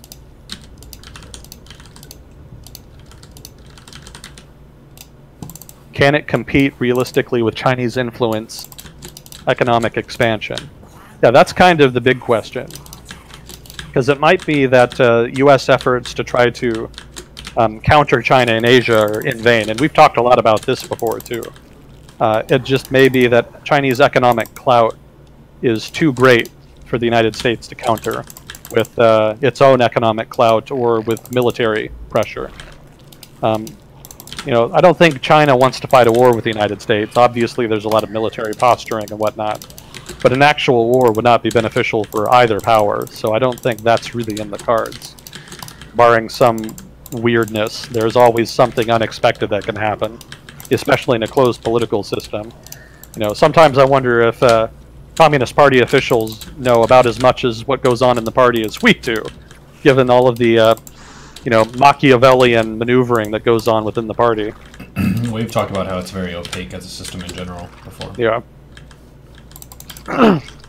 But it may just be that they don't need military influence. It may be that, the Chinese market is so large and so powerful and so important to the economic well-being of neighboring countries that they can just exert influence through economic pressure, kind of in the same way that the United States has over much of the past 100 years. And, if they do that, it may not be that there's anything we can do. It may be that political actors in, say, the Philippines or Japan or Korea or what have you say, look, we don't want to cave into their demands, but this is really hurting, and you're not really offering anything that can counter it. The United States already has, free trade regimes with a lot of countries it's allied to in the region. It's not like there's a whole lot else we can open up to them to kind of counter a significant economic downturn caused by Chinese sanctions or some equivalent. So if their economy takes a hit, there's not much we can do to help them, and that gives the Chinese a lot of leverage in that regard. That doesn't mean the United States can't do anything or shouldn't do anything. The TPP is kind of the bare minimum. That's something that gives that makes the United States and other countries more independent of China, because they can point to the agreement and say, well, yes, you're putting a lot of pressure on us, but if we make these changes that you're asking for, we would be in breach of this agreement that we've made, and we would lose even more. So it makes more sense in terms of cost-benefit for us to refuse your request in order to adhere to the terms we've agreed to with our trading partners in the TPP, for example. In that sense, that gives them at least some hedge against Chinese pressure. But beyond that, there would just have to be I think the principal thing the United States can do as far as countering Chinese influence is just trying to act as a mediator and coordinator. I don't think the United States can lead Asia like it led Europe in the Cold War. And I don't think most Asian countries would even want the United States to do that. They're much more interested in being empowered to pursue their own interests, especially where those interests might diverge with those of the Communist Party of China. So if the United States could act as a coordinating power that helps countries recognize mutual interests and pursue them together, and perhaps also resist Chinese pressure together, because obviously, as a bloc, Southeast Asia and East Asia generally have much more power than any one of them have individually. The United States could encourage them and perhaps facilitate some institution by which they could all coordinate and respond to pressure brought by China against any one of them as a bloc instead of bilaterally. That would significantly improve their ability to resist influence and to continue to be sovereign, basically. And I don't know that the United States is really doing that. I wish they would. That would be a lot more effective, I think. Obviously, it's a matter of subjective opinion about the degree to which the United States should be involved in Asian affairs, the degree to which it should prop up countries against Chinese influence. That's a whole debate in and of itself. But as a policy analyst, you want whatever your country does to be effective, to be well planned. And there's not really much about American foreign policy vis-a-vis East Asia and China that's been effective or well planned over the past 10 years. So whether the United States leaves completely or whether it gets knee-deep involved, just have a plan, have something. What I've outlined is just an idea. I'm not an expert, so maybe it's not even feasible, but that's at least something. And something is a lot more than what we have right now. That's my personal criticism of current foreign policy on that issue. I guess not that anybody asked, but but there you go. Let me see. So yeah, I do think it is. Do you think it's a way to can it compete realistically? Not necessarily 1v1. The TPP won't necessarily allow them to compete on an even footing with the Chinese, but it's better than they would have. It's more than they would be able to compete with China than they would be able to without it. So better to have the TPP than to compete with China without the TPP. Let's put it like that. That's the summary, if you will. Are we doing okay on time? Yeah, so like I was saying, we're doing a very late stream because my sleep schedule is all messed up. I woke up at, 8:30 p.m. Texas time, which is like, what the fuck? pretty much the opposite of your normal working person schedule. But yeah, I was thinking we could do this segment for the first like 3.5 to 4 hours. So we've got another 30 or so minutes, 30 to 45. And you're not too tired or anything? It's 1:30. No, I'm fine. You got me all fired up with all of this policy conversation. Yeah. Got the blood flowing. Get 'em. Yeah. Well, it's always good to get some mental exercise in. It's one Yeah. of the things I like about talking about it. One of the things I sent you on Facebook recently was about Black Panther and the Wakanda fictional nation and the history of Africa and the history of wealth and prosperity in Africa. And I know we've talked a lot about, not a lot, but some, about the caliphates and the height of Muslim empires and whatnot, and how during that period there was a country, I think Mali, it was in the MALI in the article, that was super, super wealthy, potentially the wealthiest person to have ever lived relative to the times. Yeah. Was king there, and he was basically just handing out gold bars on his entire pilgrimage to Mecca and back. And how that's very much forgotten by the West, because at that point Europe was recovering from the plague. So they lost tons of their population, and you could say they had a lot to worry about on their own, as opposed to the success of an African empire at the time, which did occur. Yeah. Yeah, I think I did see a YouTube documentary about him. Or maybe it was a YouTube video. I don't even, it's been a while. I don't quite remember. But yeah, he was enormously wealthy. I think because there was a large store of gold in Mali, if memory serves. And you know, that's cheating a bit, really. That's kind of how the Spanish got rich. It's all good and well to have a large supply of gold and to get rich off selling it. But keep in mind that gold is basically currency.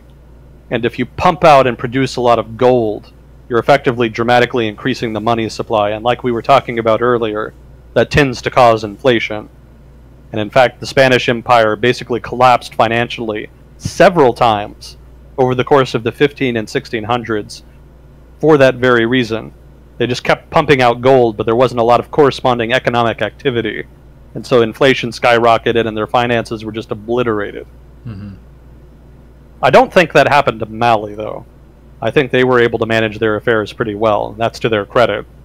Again, going back to a previous discussion about managing your resources wisely, it seems like they managed that resource wisely.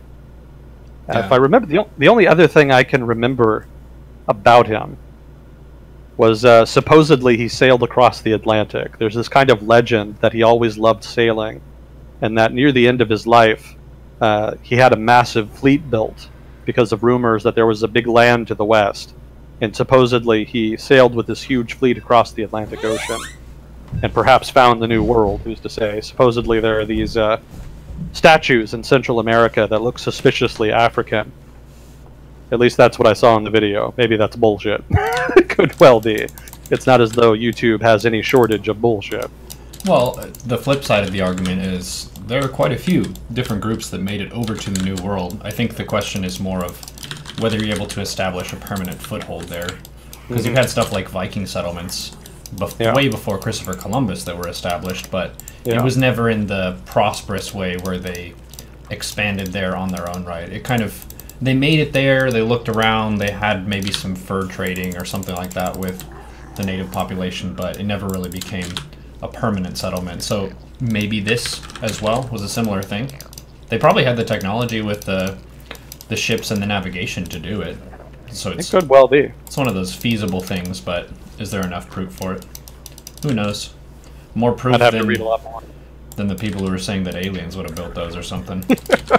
Yeah, I find this legend a lot more viable and feasible than anything I've ever heard about aliens.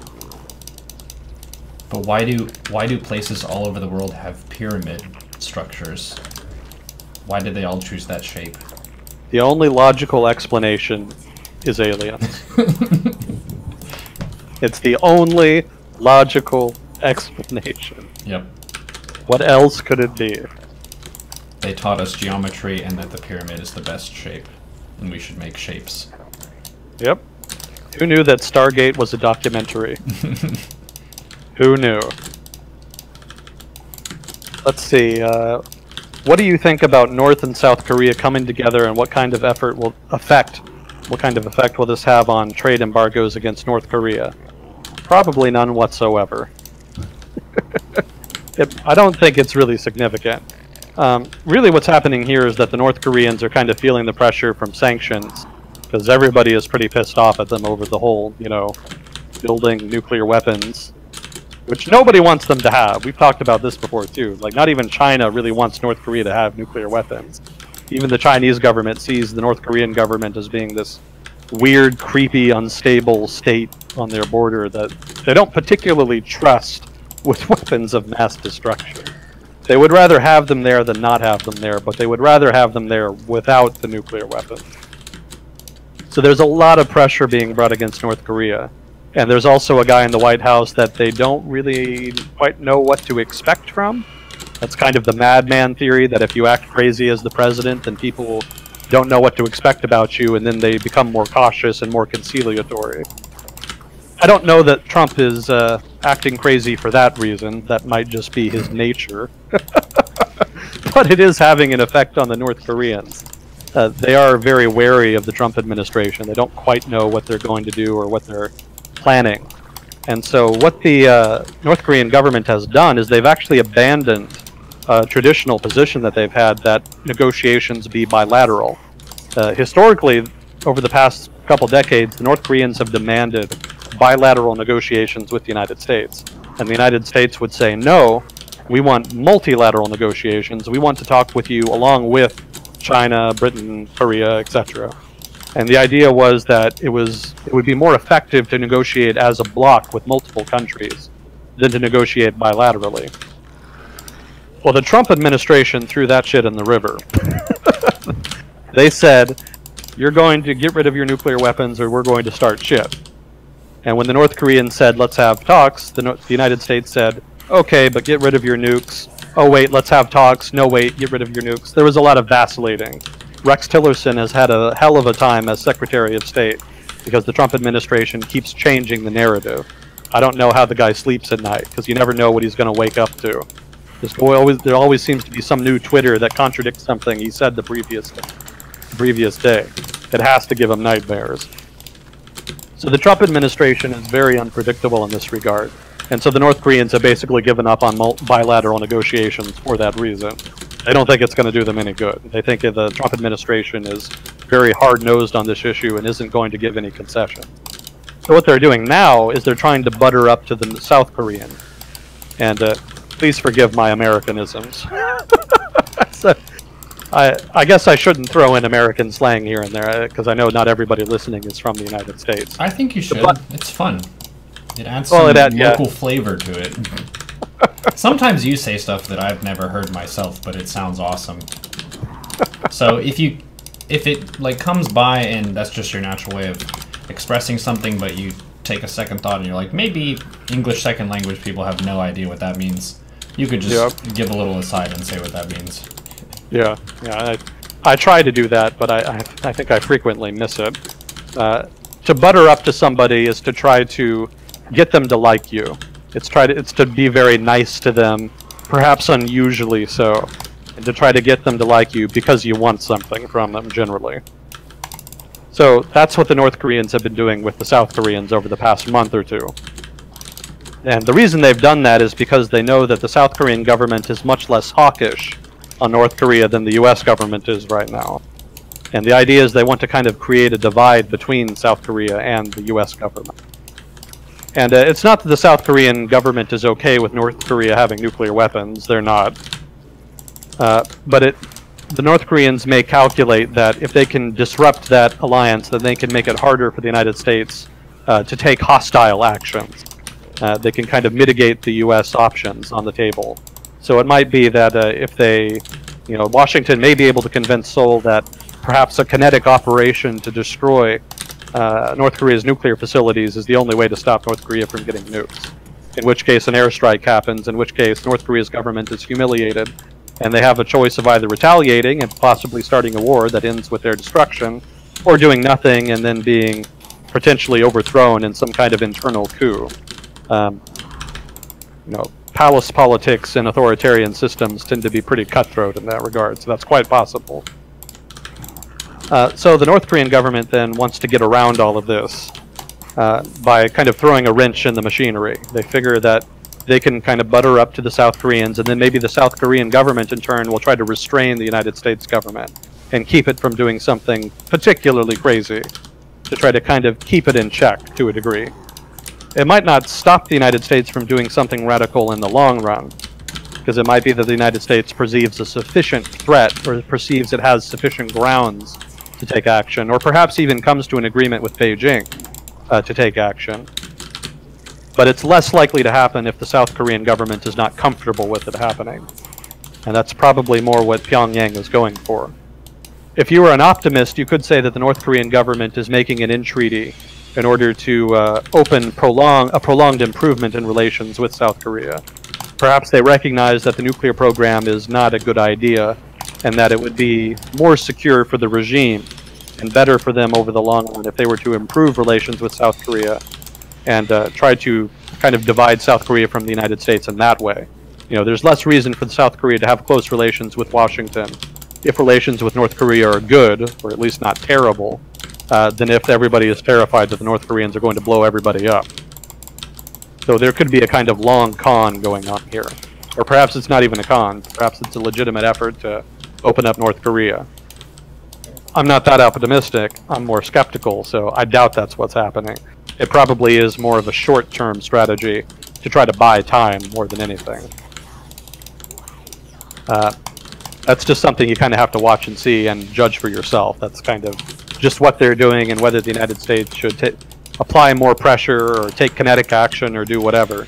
That's kind of in the eye of the beholder. I'm not going to tell you one way or the other what to think on that, but my impression is that it's more of a short-term tactic on their part.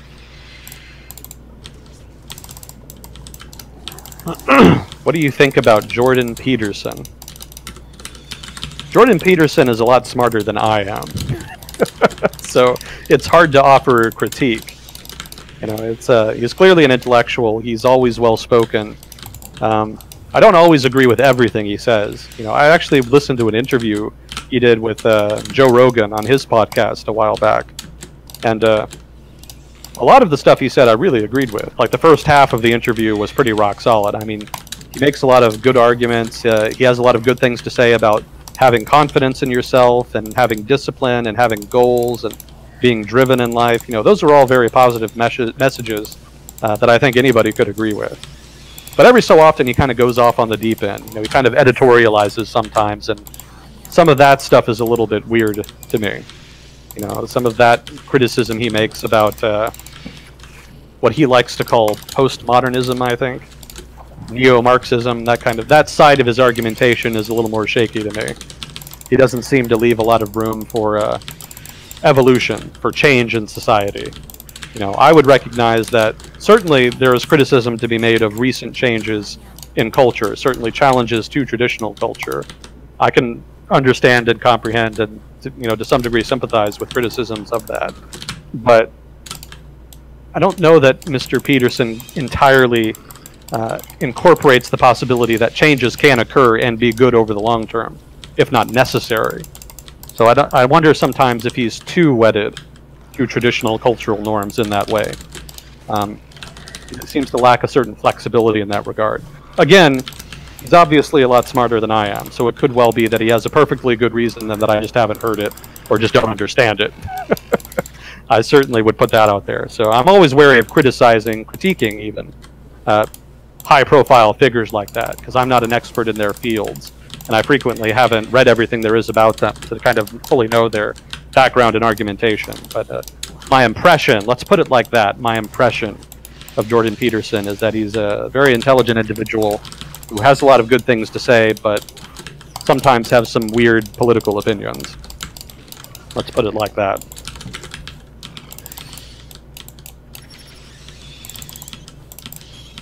So that's about all of the questions.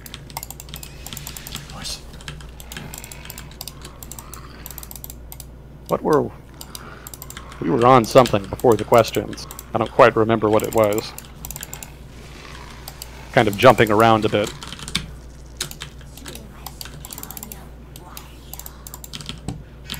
No, we talked about Israel, we talked about Texas, we talked about Trump's parade. Mm-hmm.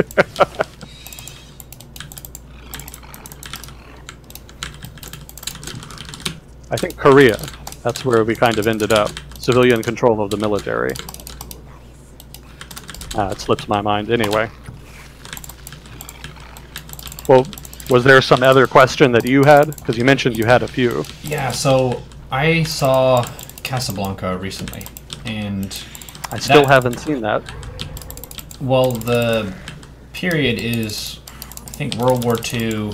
Oh yeah, definitely. I keep meaning to see it. I've been putting it off for like 20 years. Yeah, North Africa. Yeah. And it seemed really interesting because usually we tend to focus on Europe, and the two of us have talked quite a bit about the Pacific Theater.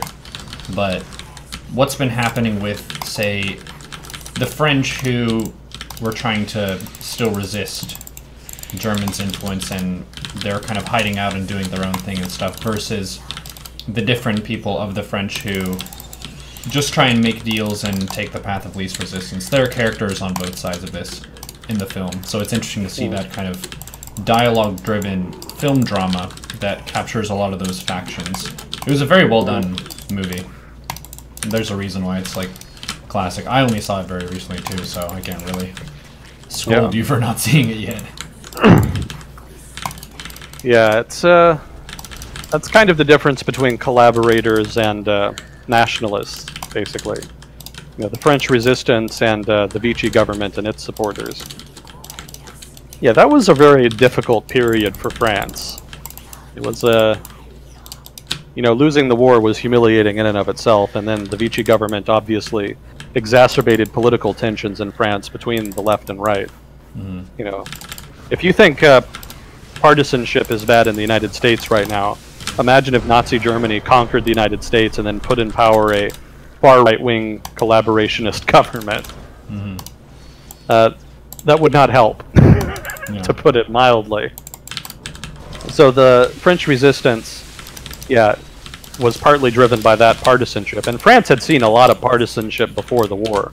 Part of the reason that France was not as resolute as it could have been against Nazi Germany and its rearmament and its various you know, various crises like the Czech crisis, the Sudeten crisis, the Saarland, you know, remilitarizing the Rhineland, all of that kind of thing. Part of the reason France was not more resolute in the face of that was a lot of political infighting within France between the left and right. And it makes for familiar reading if you're an American. That translated to a pretty visceral fight between the French resistance and the Vichy government, if not also the German occupation forces in the north of France. For those who don't know, Vichy France had control basically of southern France, and then most of northern France, basically the northern half of France, was occupied by Nazi Germany. That was under military occupation, if not administration. So it was only kind of like half of France that was actually under a collaborationist government and not direct German rule.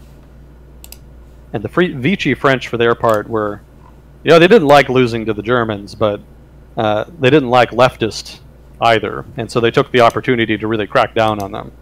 In fact, what's the old... There are three words that are associated with the French Republic: liberté, equalité, fraternité. Yeah.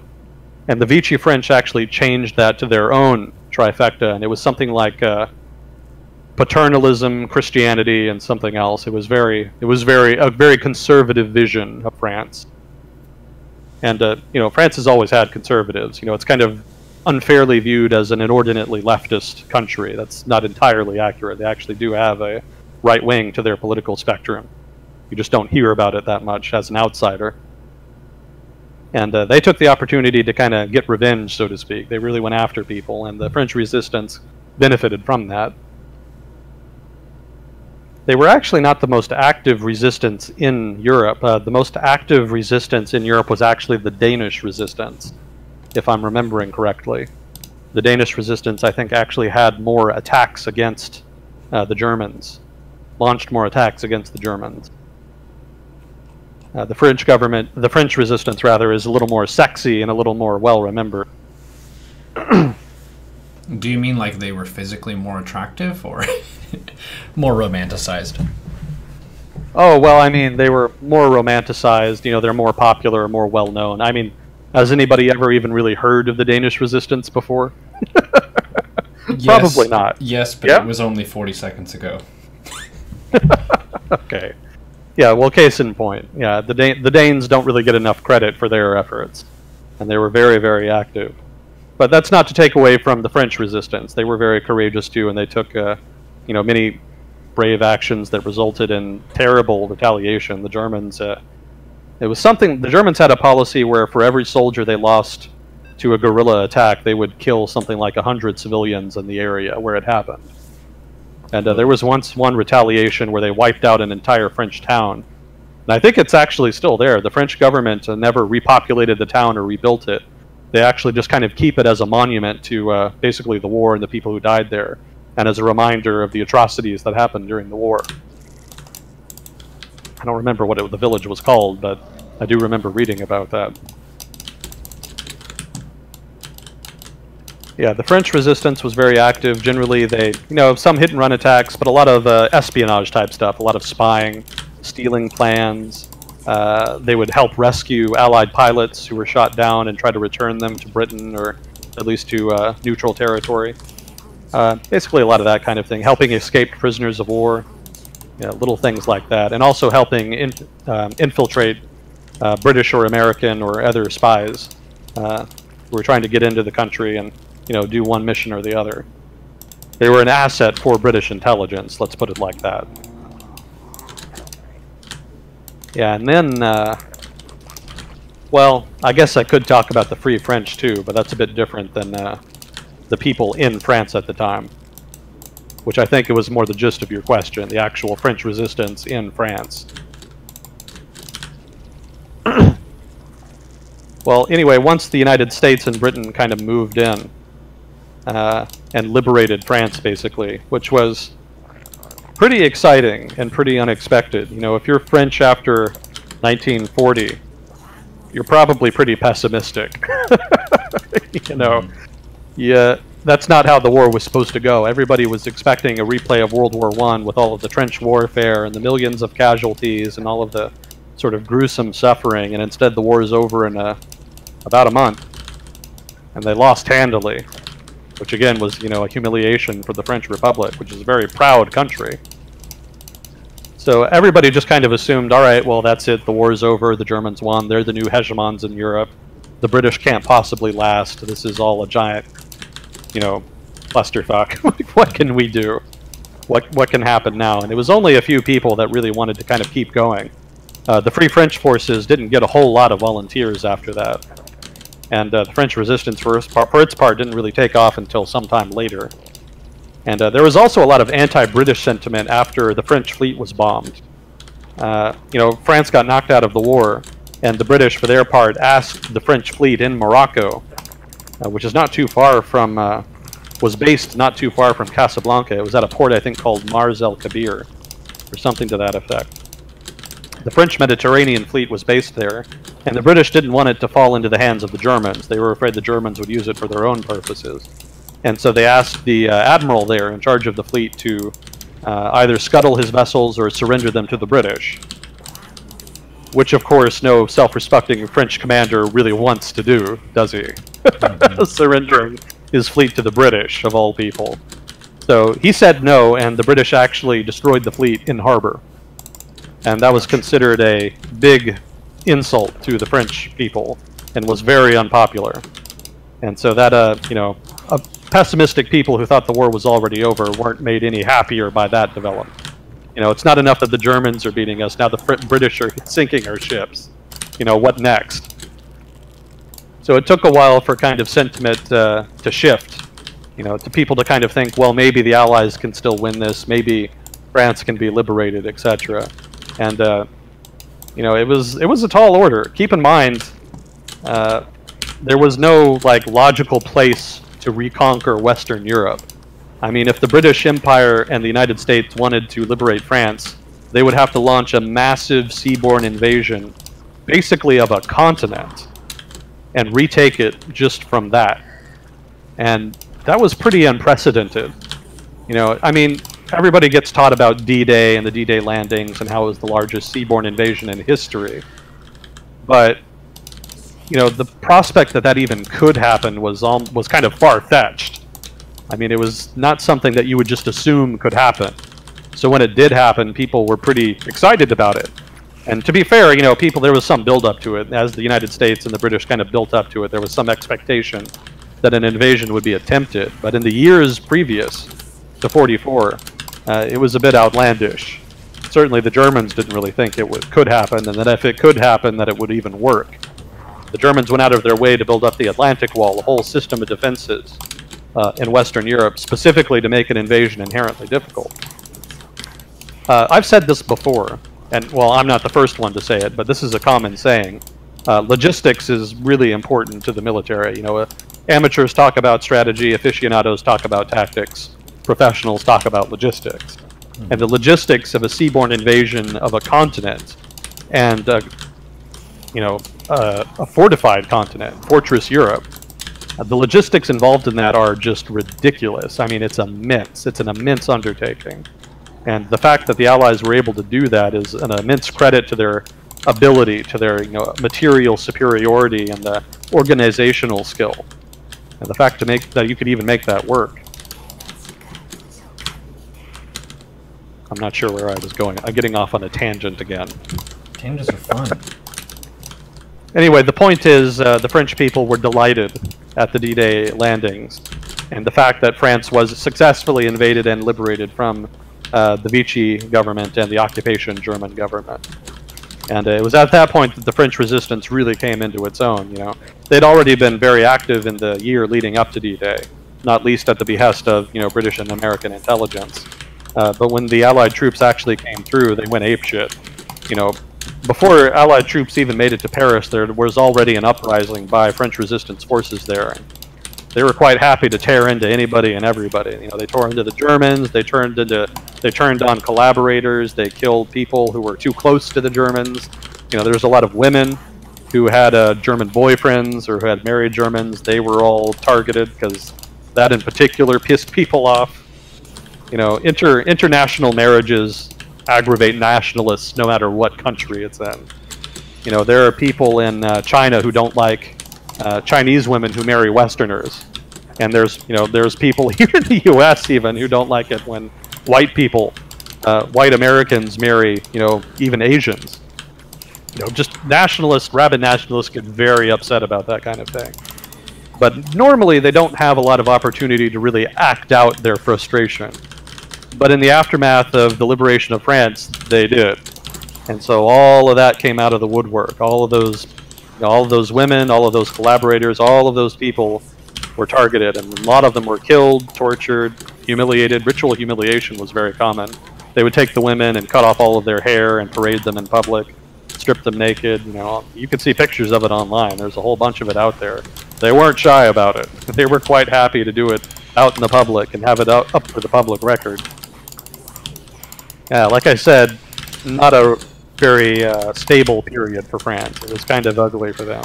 Obviously, getting liberated from Nazi Germany, probably a net plus. I'm not arguing against it. And I'm just saying that the French resistance, that was one of the defining features of their campaign, so to speak.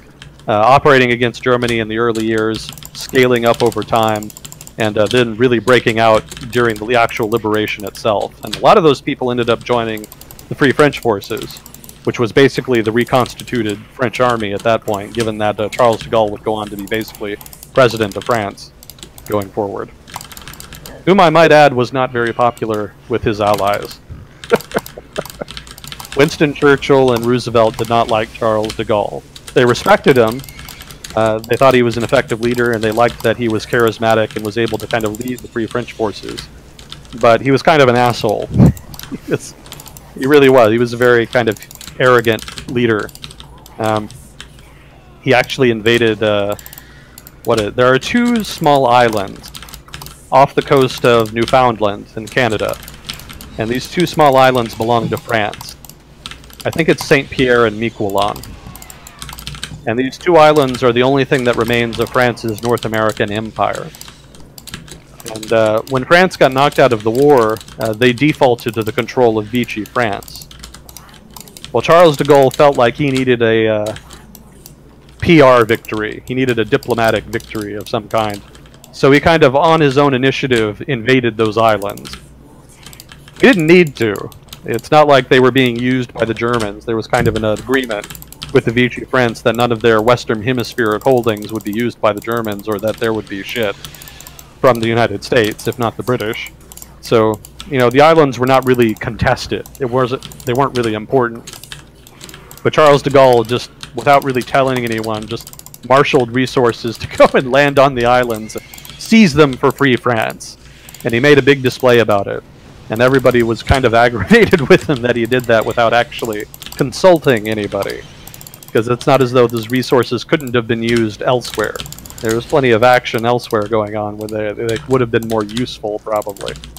But that was the kind of guy Charles de Gaulle was. I think another thing he authorized, although he didn't do it himself, during the Allied advance on Paris, it was supposed to be an American unit that would end up getting to the city first. But that, of course, was intolerable to the Free French forces that were fighting with them. And so they actually disobeyed orders and bum-rushed Paris to get there ahead of the American units. Which, of course, Charles de Gaulle was totally fine with.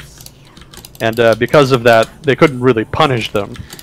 So Roosevelt and Churchill just kind of had to let it go. It's just one of the things that can happen when you have a rainbow coalition that you're having to fight with. Everybody in the Western world is very proud of the multinational character of the armies that fought against Nazi Germany, successfully so, in World War II. Less heralded is the fact that it was a complete diplomatic clusterfuck.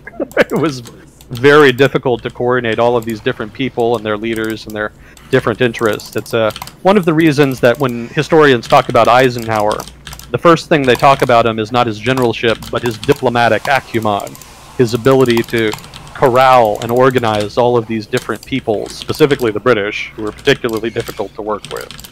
The fact that he was able to make that coalition work on an operational level took an immense amount of talent and skill on his part, and that's one of the things he's principally remembered for.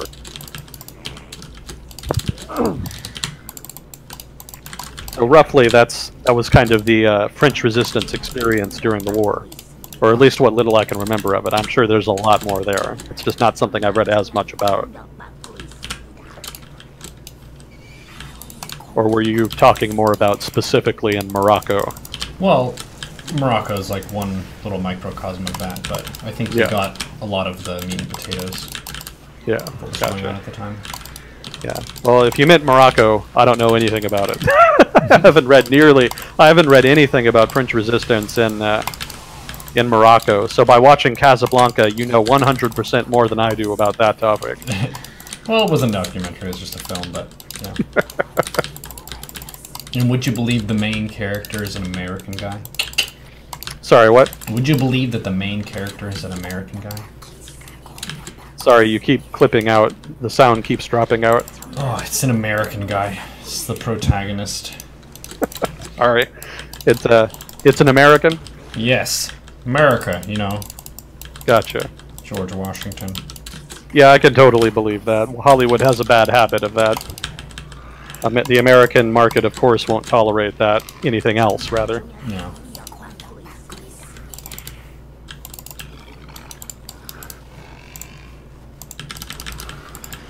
Let's see, we did have another question here, if we have time for it. Sure. Aside from the obvious economic factors after World War I, do you think there were any other factors, i.e. an appeal to traditional values that allowed the Nazis to gain control of Germany? Do you think a pendulum shift too far left could do the same thing today? If it swung back to the right hard enough.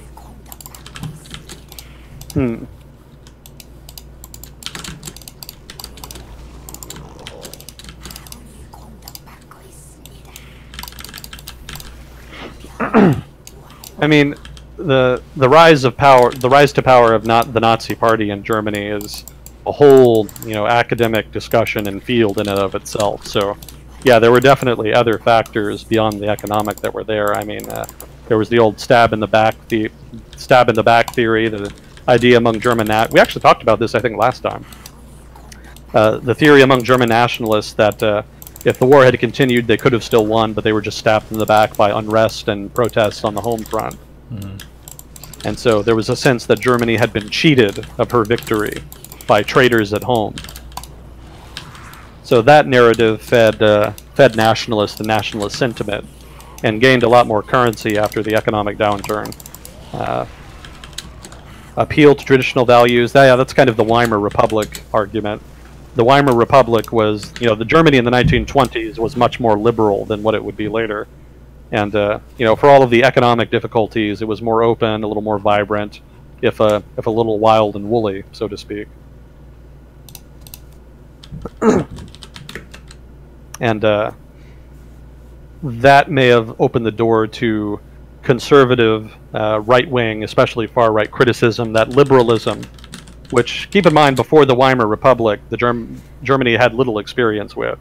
Liberalism obviously has a long tradition in Germany, but the German government had not really been a democratic government before the Weimar Republic. That was kind of new. There had been some democratic institutions in Germany. It was not like an authoritarian, absolute monarchy by any stretch, but the Weimar Republic was a whole new level of liberal democracy for them. And that introduced a lot of social instability from competition between different political groups and perspectives that had not existed before. And that new opening, that new cultural opening to people on the left and people with new ideas obviously aggravated people on the right and opened the door for nationalist aggravation, and certainly attracted more than a few. I might add that it's not just the far right that benefited in this period. The two largest parties in Germany in the early 30s were the Nazi Party and the Communist Party. The Communist Party was the principal opposition of the Nazis, and they had a lot of popularity in their own right. So it's not as though it was just fascist far right versus everybody else. It was extremist on the far right and extremist on the far left versus an increasingly dwindling number of liberals, people who were dedicated to the liberal institutions of the Weimar Republic. And communists obviously ended up getting the short end of that. I might add that part of the reason the communists lost that competition beyond the Reichstag fire and the crackdown that followed was also that a lot of communists actually converted to the Nazi Party, so to speak. Perhaps convert isn't the best word there. The idea was basically that, yeah, there's a class war and we want to overthrow this system, but the Communist Party keeps making promises but never delivers anything. Whereas in the Nazi Party, I can go and directly attack my enemies, I can make more progress, I can actually feel like I'm part of not just a group, but a successful group that's on the rise. That kind of goes back to what we were talking before about fascism being a sexy ideology. It always has the romance of violence to it that communism somewhat lacks. Obviously, communism has a lot of violence too, but at that point of history in Germany, the fascists were seen to be more proactive and more direct and more successful, whereas the communists were kind of more stagnant, not as successful, not as effective in pushing for social change. And so a number of people actually defected from one party to the other, and the Communist Party lost support and lost out in the ideological battle for the future of Germany because of that. And we talked a little bit on Facebook, too, about what is fascism, because I think a lot of people get very defensive if you're describing fascism as far right or far left. If someone is on that same side of the spectrum, they take it not quite as a direct insult, but as a direct threat to their alignment, and how the core elements of fascism, and there are lots of different types, it depends on where it's propping itself up. Statism, ultranationalism, and what was the other one? Syndicalism, which I had to look up what that word meant. But maybe you could say a little bit about those elements, because it's one of those things where it's complex, ideologies are complex, and it's about the themes that emerge that kind of lead it in that general direction. Yeah, I just remembered I wrote that, didn't I? Yeah. Did Pact get a chance to look at that? Yeah, I read it to her. Oh, okay. Oh, you read it to her? Yeah. Oh, Yeah, that's very sweet of you. I got the question and then passed along the Q&A. But there was a discussion in the chat a few episodes ago. I think it may have been like 12 or 13. I don't know the exact one, but we didn't talk about it in Discord, but there was a discussion in the chat about what is or is not fascism and how it's more like a range of ideology rather than one particular structure is fascism and everything else is not. It's more of a territory that different regimes and people can get into if they have those sort of themes working together and overlapping. Yeah, I actually do remember that. I actually had some notes that I was going to return to on that because it was an interesting conversation.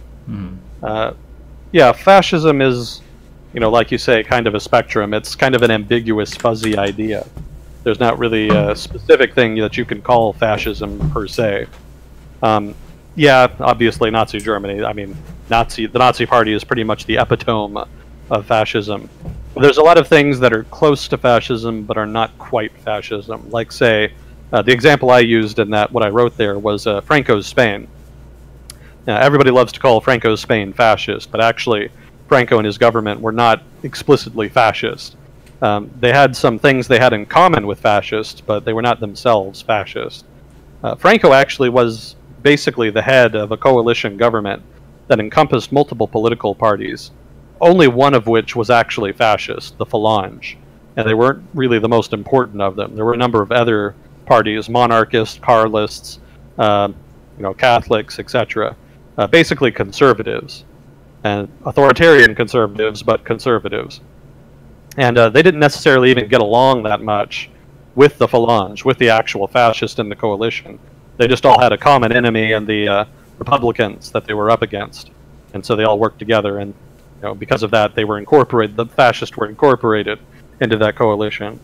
So Franco's Spain did some things that could be considered fascist, but in the whole, they were not themselves fascist. The government was not fascist, and not everything they did was popular with fascists. They did some things that were not fascist. So that's kind of getting into the weeds a bit, but it exemplifies what a fine line there is between, say, radical conservatism and explicit fascism. Another thing to keep in mind, one distinguishing marker: fascism is an inherently revolutionary political ideology, whereas conservatism is very much the opposite of that. Conservatives just want a return to the whatever was before, to return to some previous status to some degree, whereas fascists are very much about blowing up the whole system and replacing it with something else. Maybe that new system reflects a lot of traditional values and whatnot, but they're really not looking to return to anything. They're really looking to build something new. That was very much the case with the German fascist and the Italian fascist. They were not interested in returning Germany or Italy to conservative traditional values.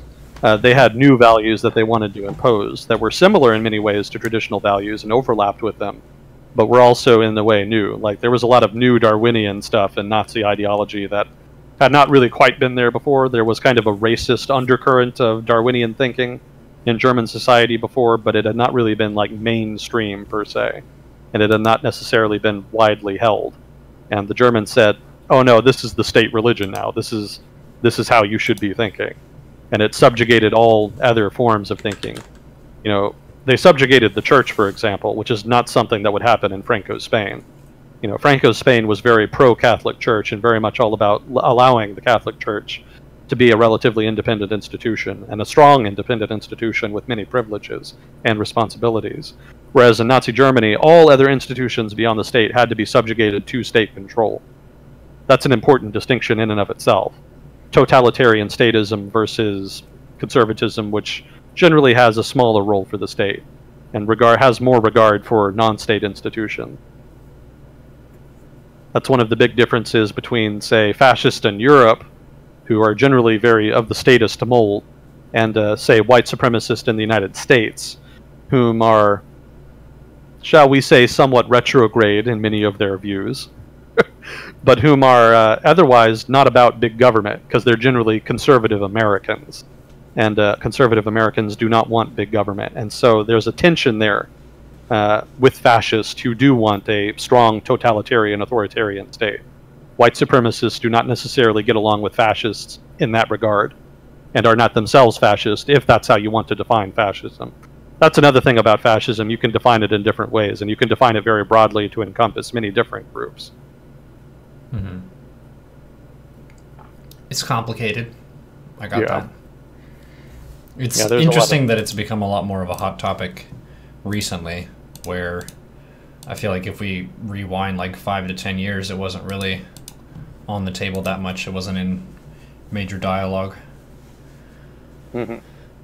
But it's one of those topics it's dicey and kind of tough for a lot of people to talk about, and people on the internet, of course, are going to get very riled up about it.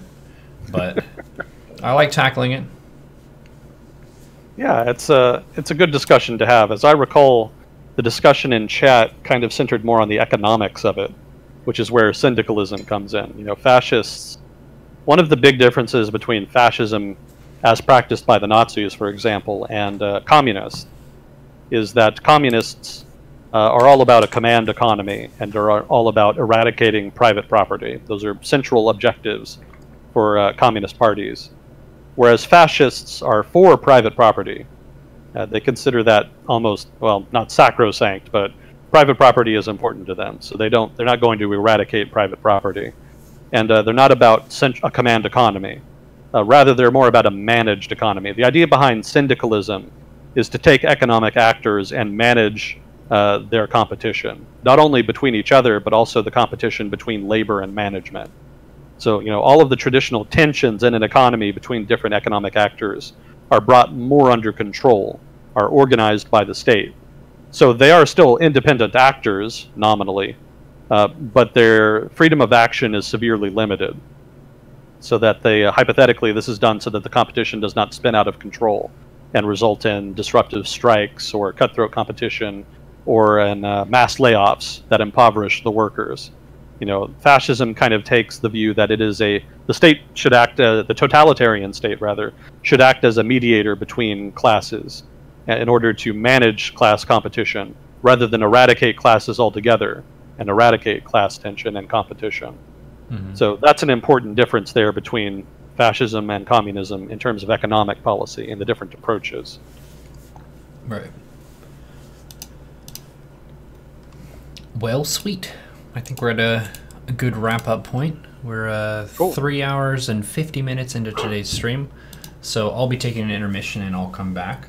But I think after that trip, we should be basically back in the rhythm of once a week every Sunday, kind of in the evening time. There's no telling what my sleep schedule is going to do. I'll probably be at a bit of a more normal time by next week, so maybe this would be at the end of my stream. But it was great having you back on. This will be uploaded to YouTube if you missed part of it and you want to see the rest of it. Thanks everyone who donated to Agent Smith while he was on. Follow him on Twitter. Appreciated. Who is it? And the SoundCloud link is in there as well. Could I jump in and plug plug the SoundCloud? I do have the SoundCloud, and I have a series up. Basically, the first episodes are about the Syrian conflict.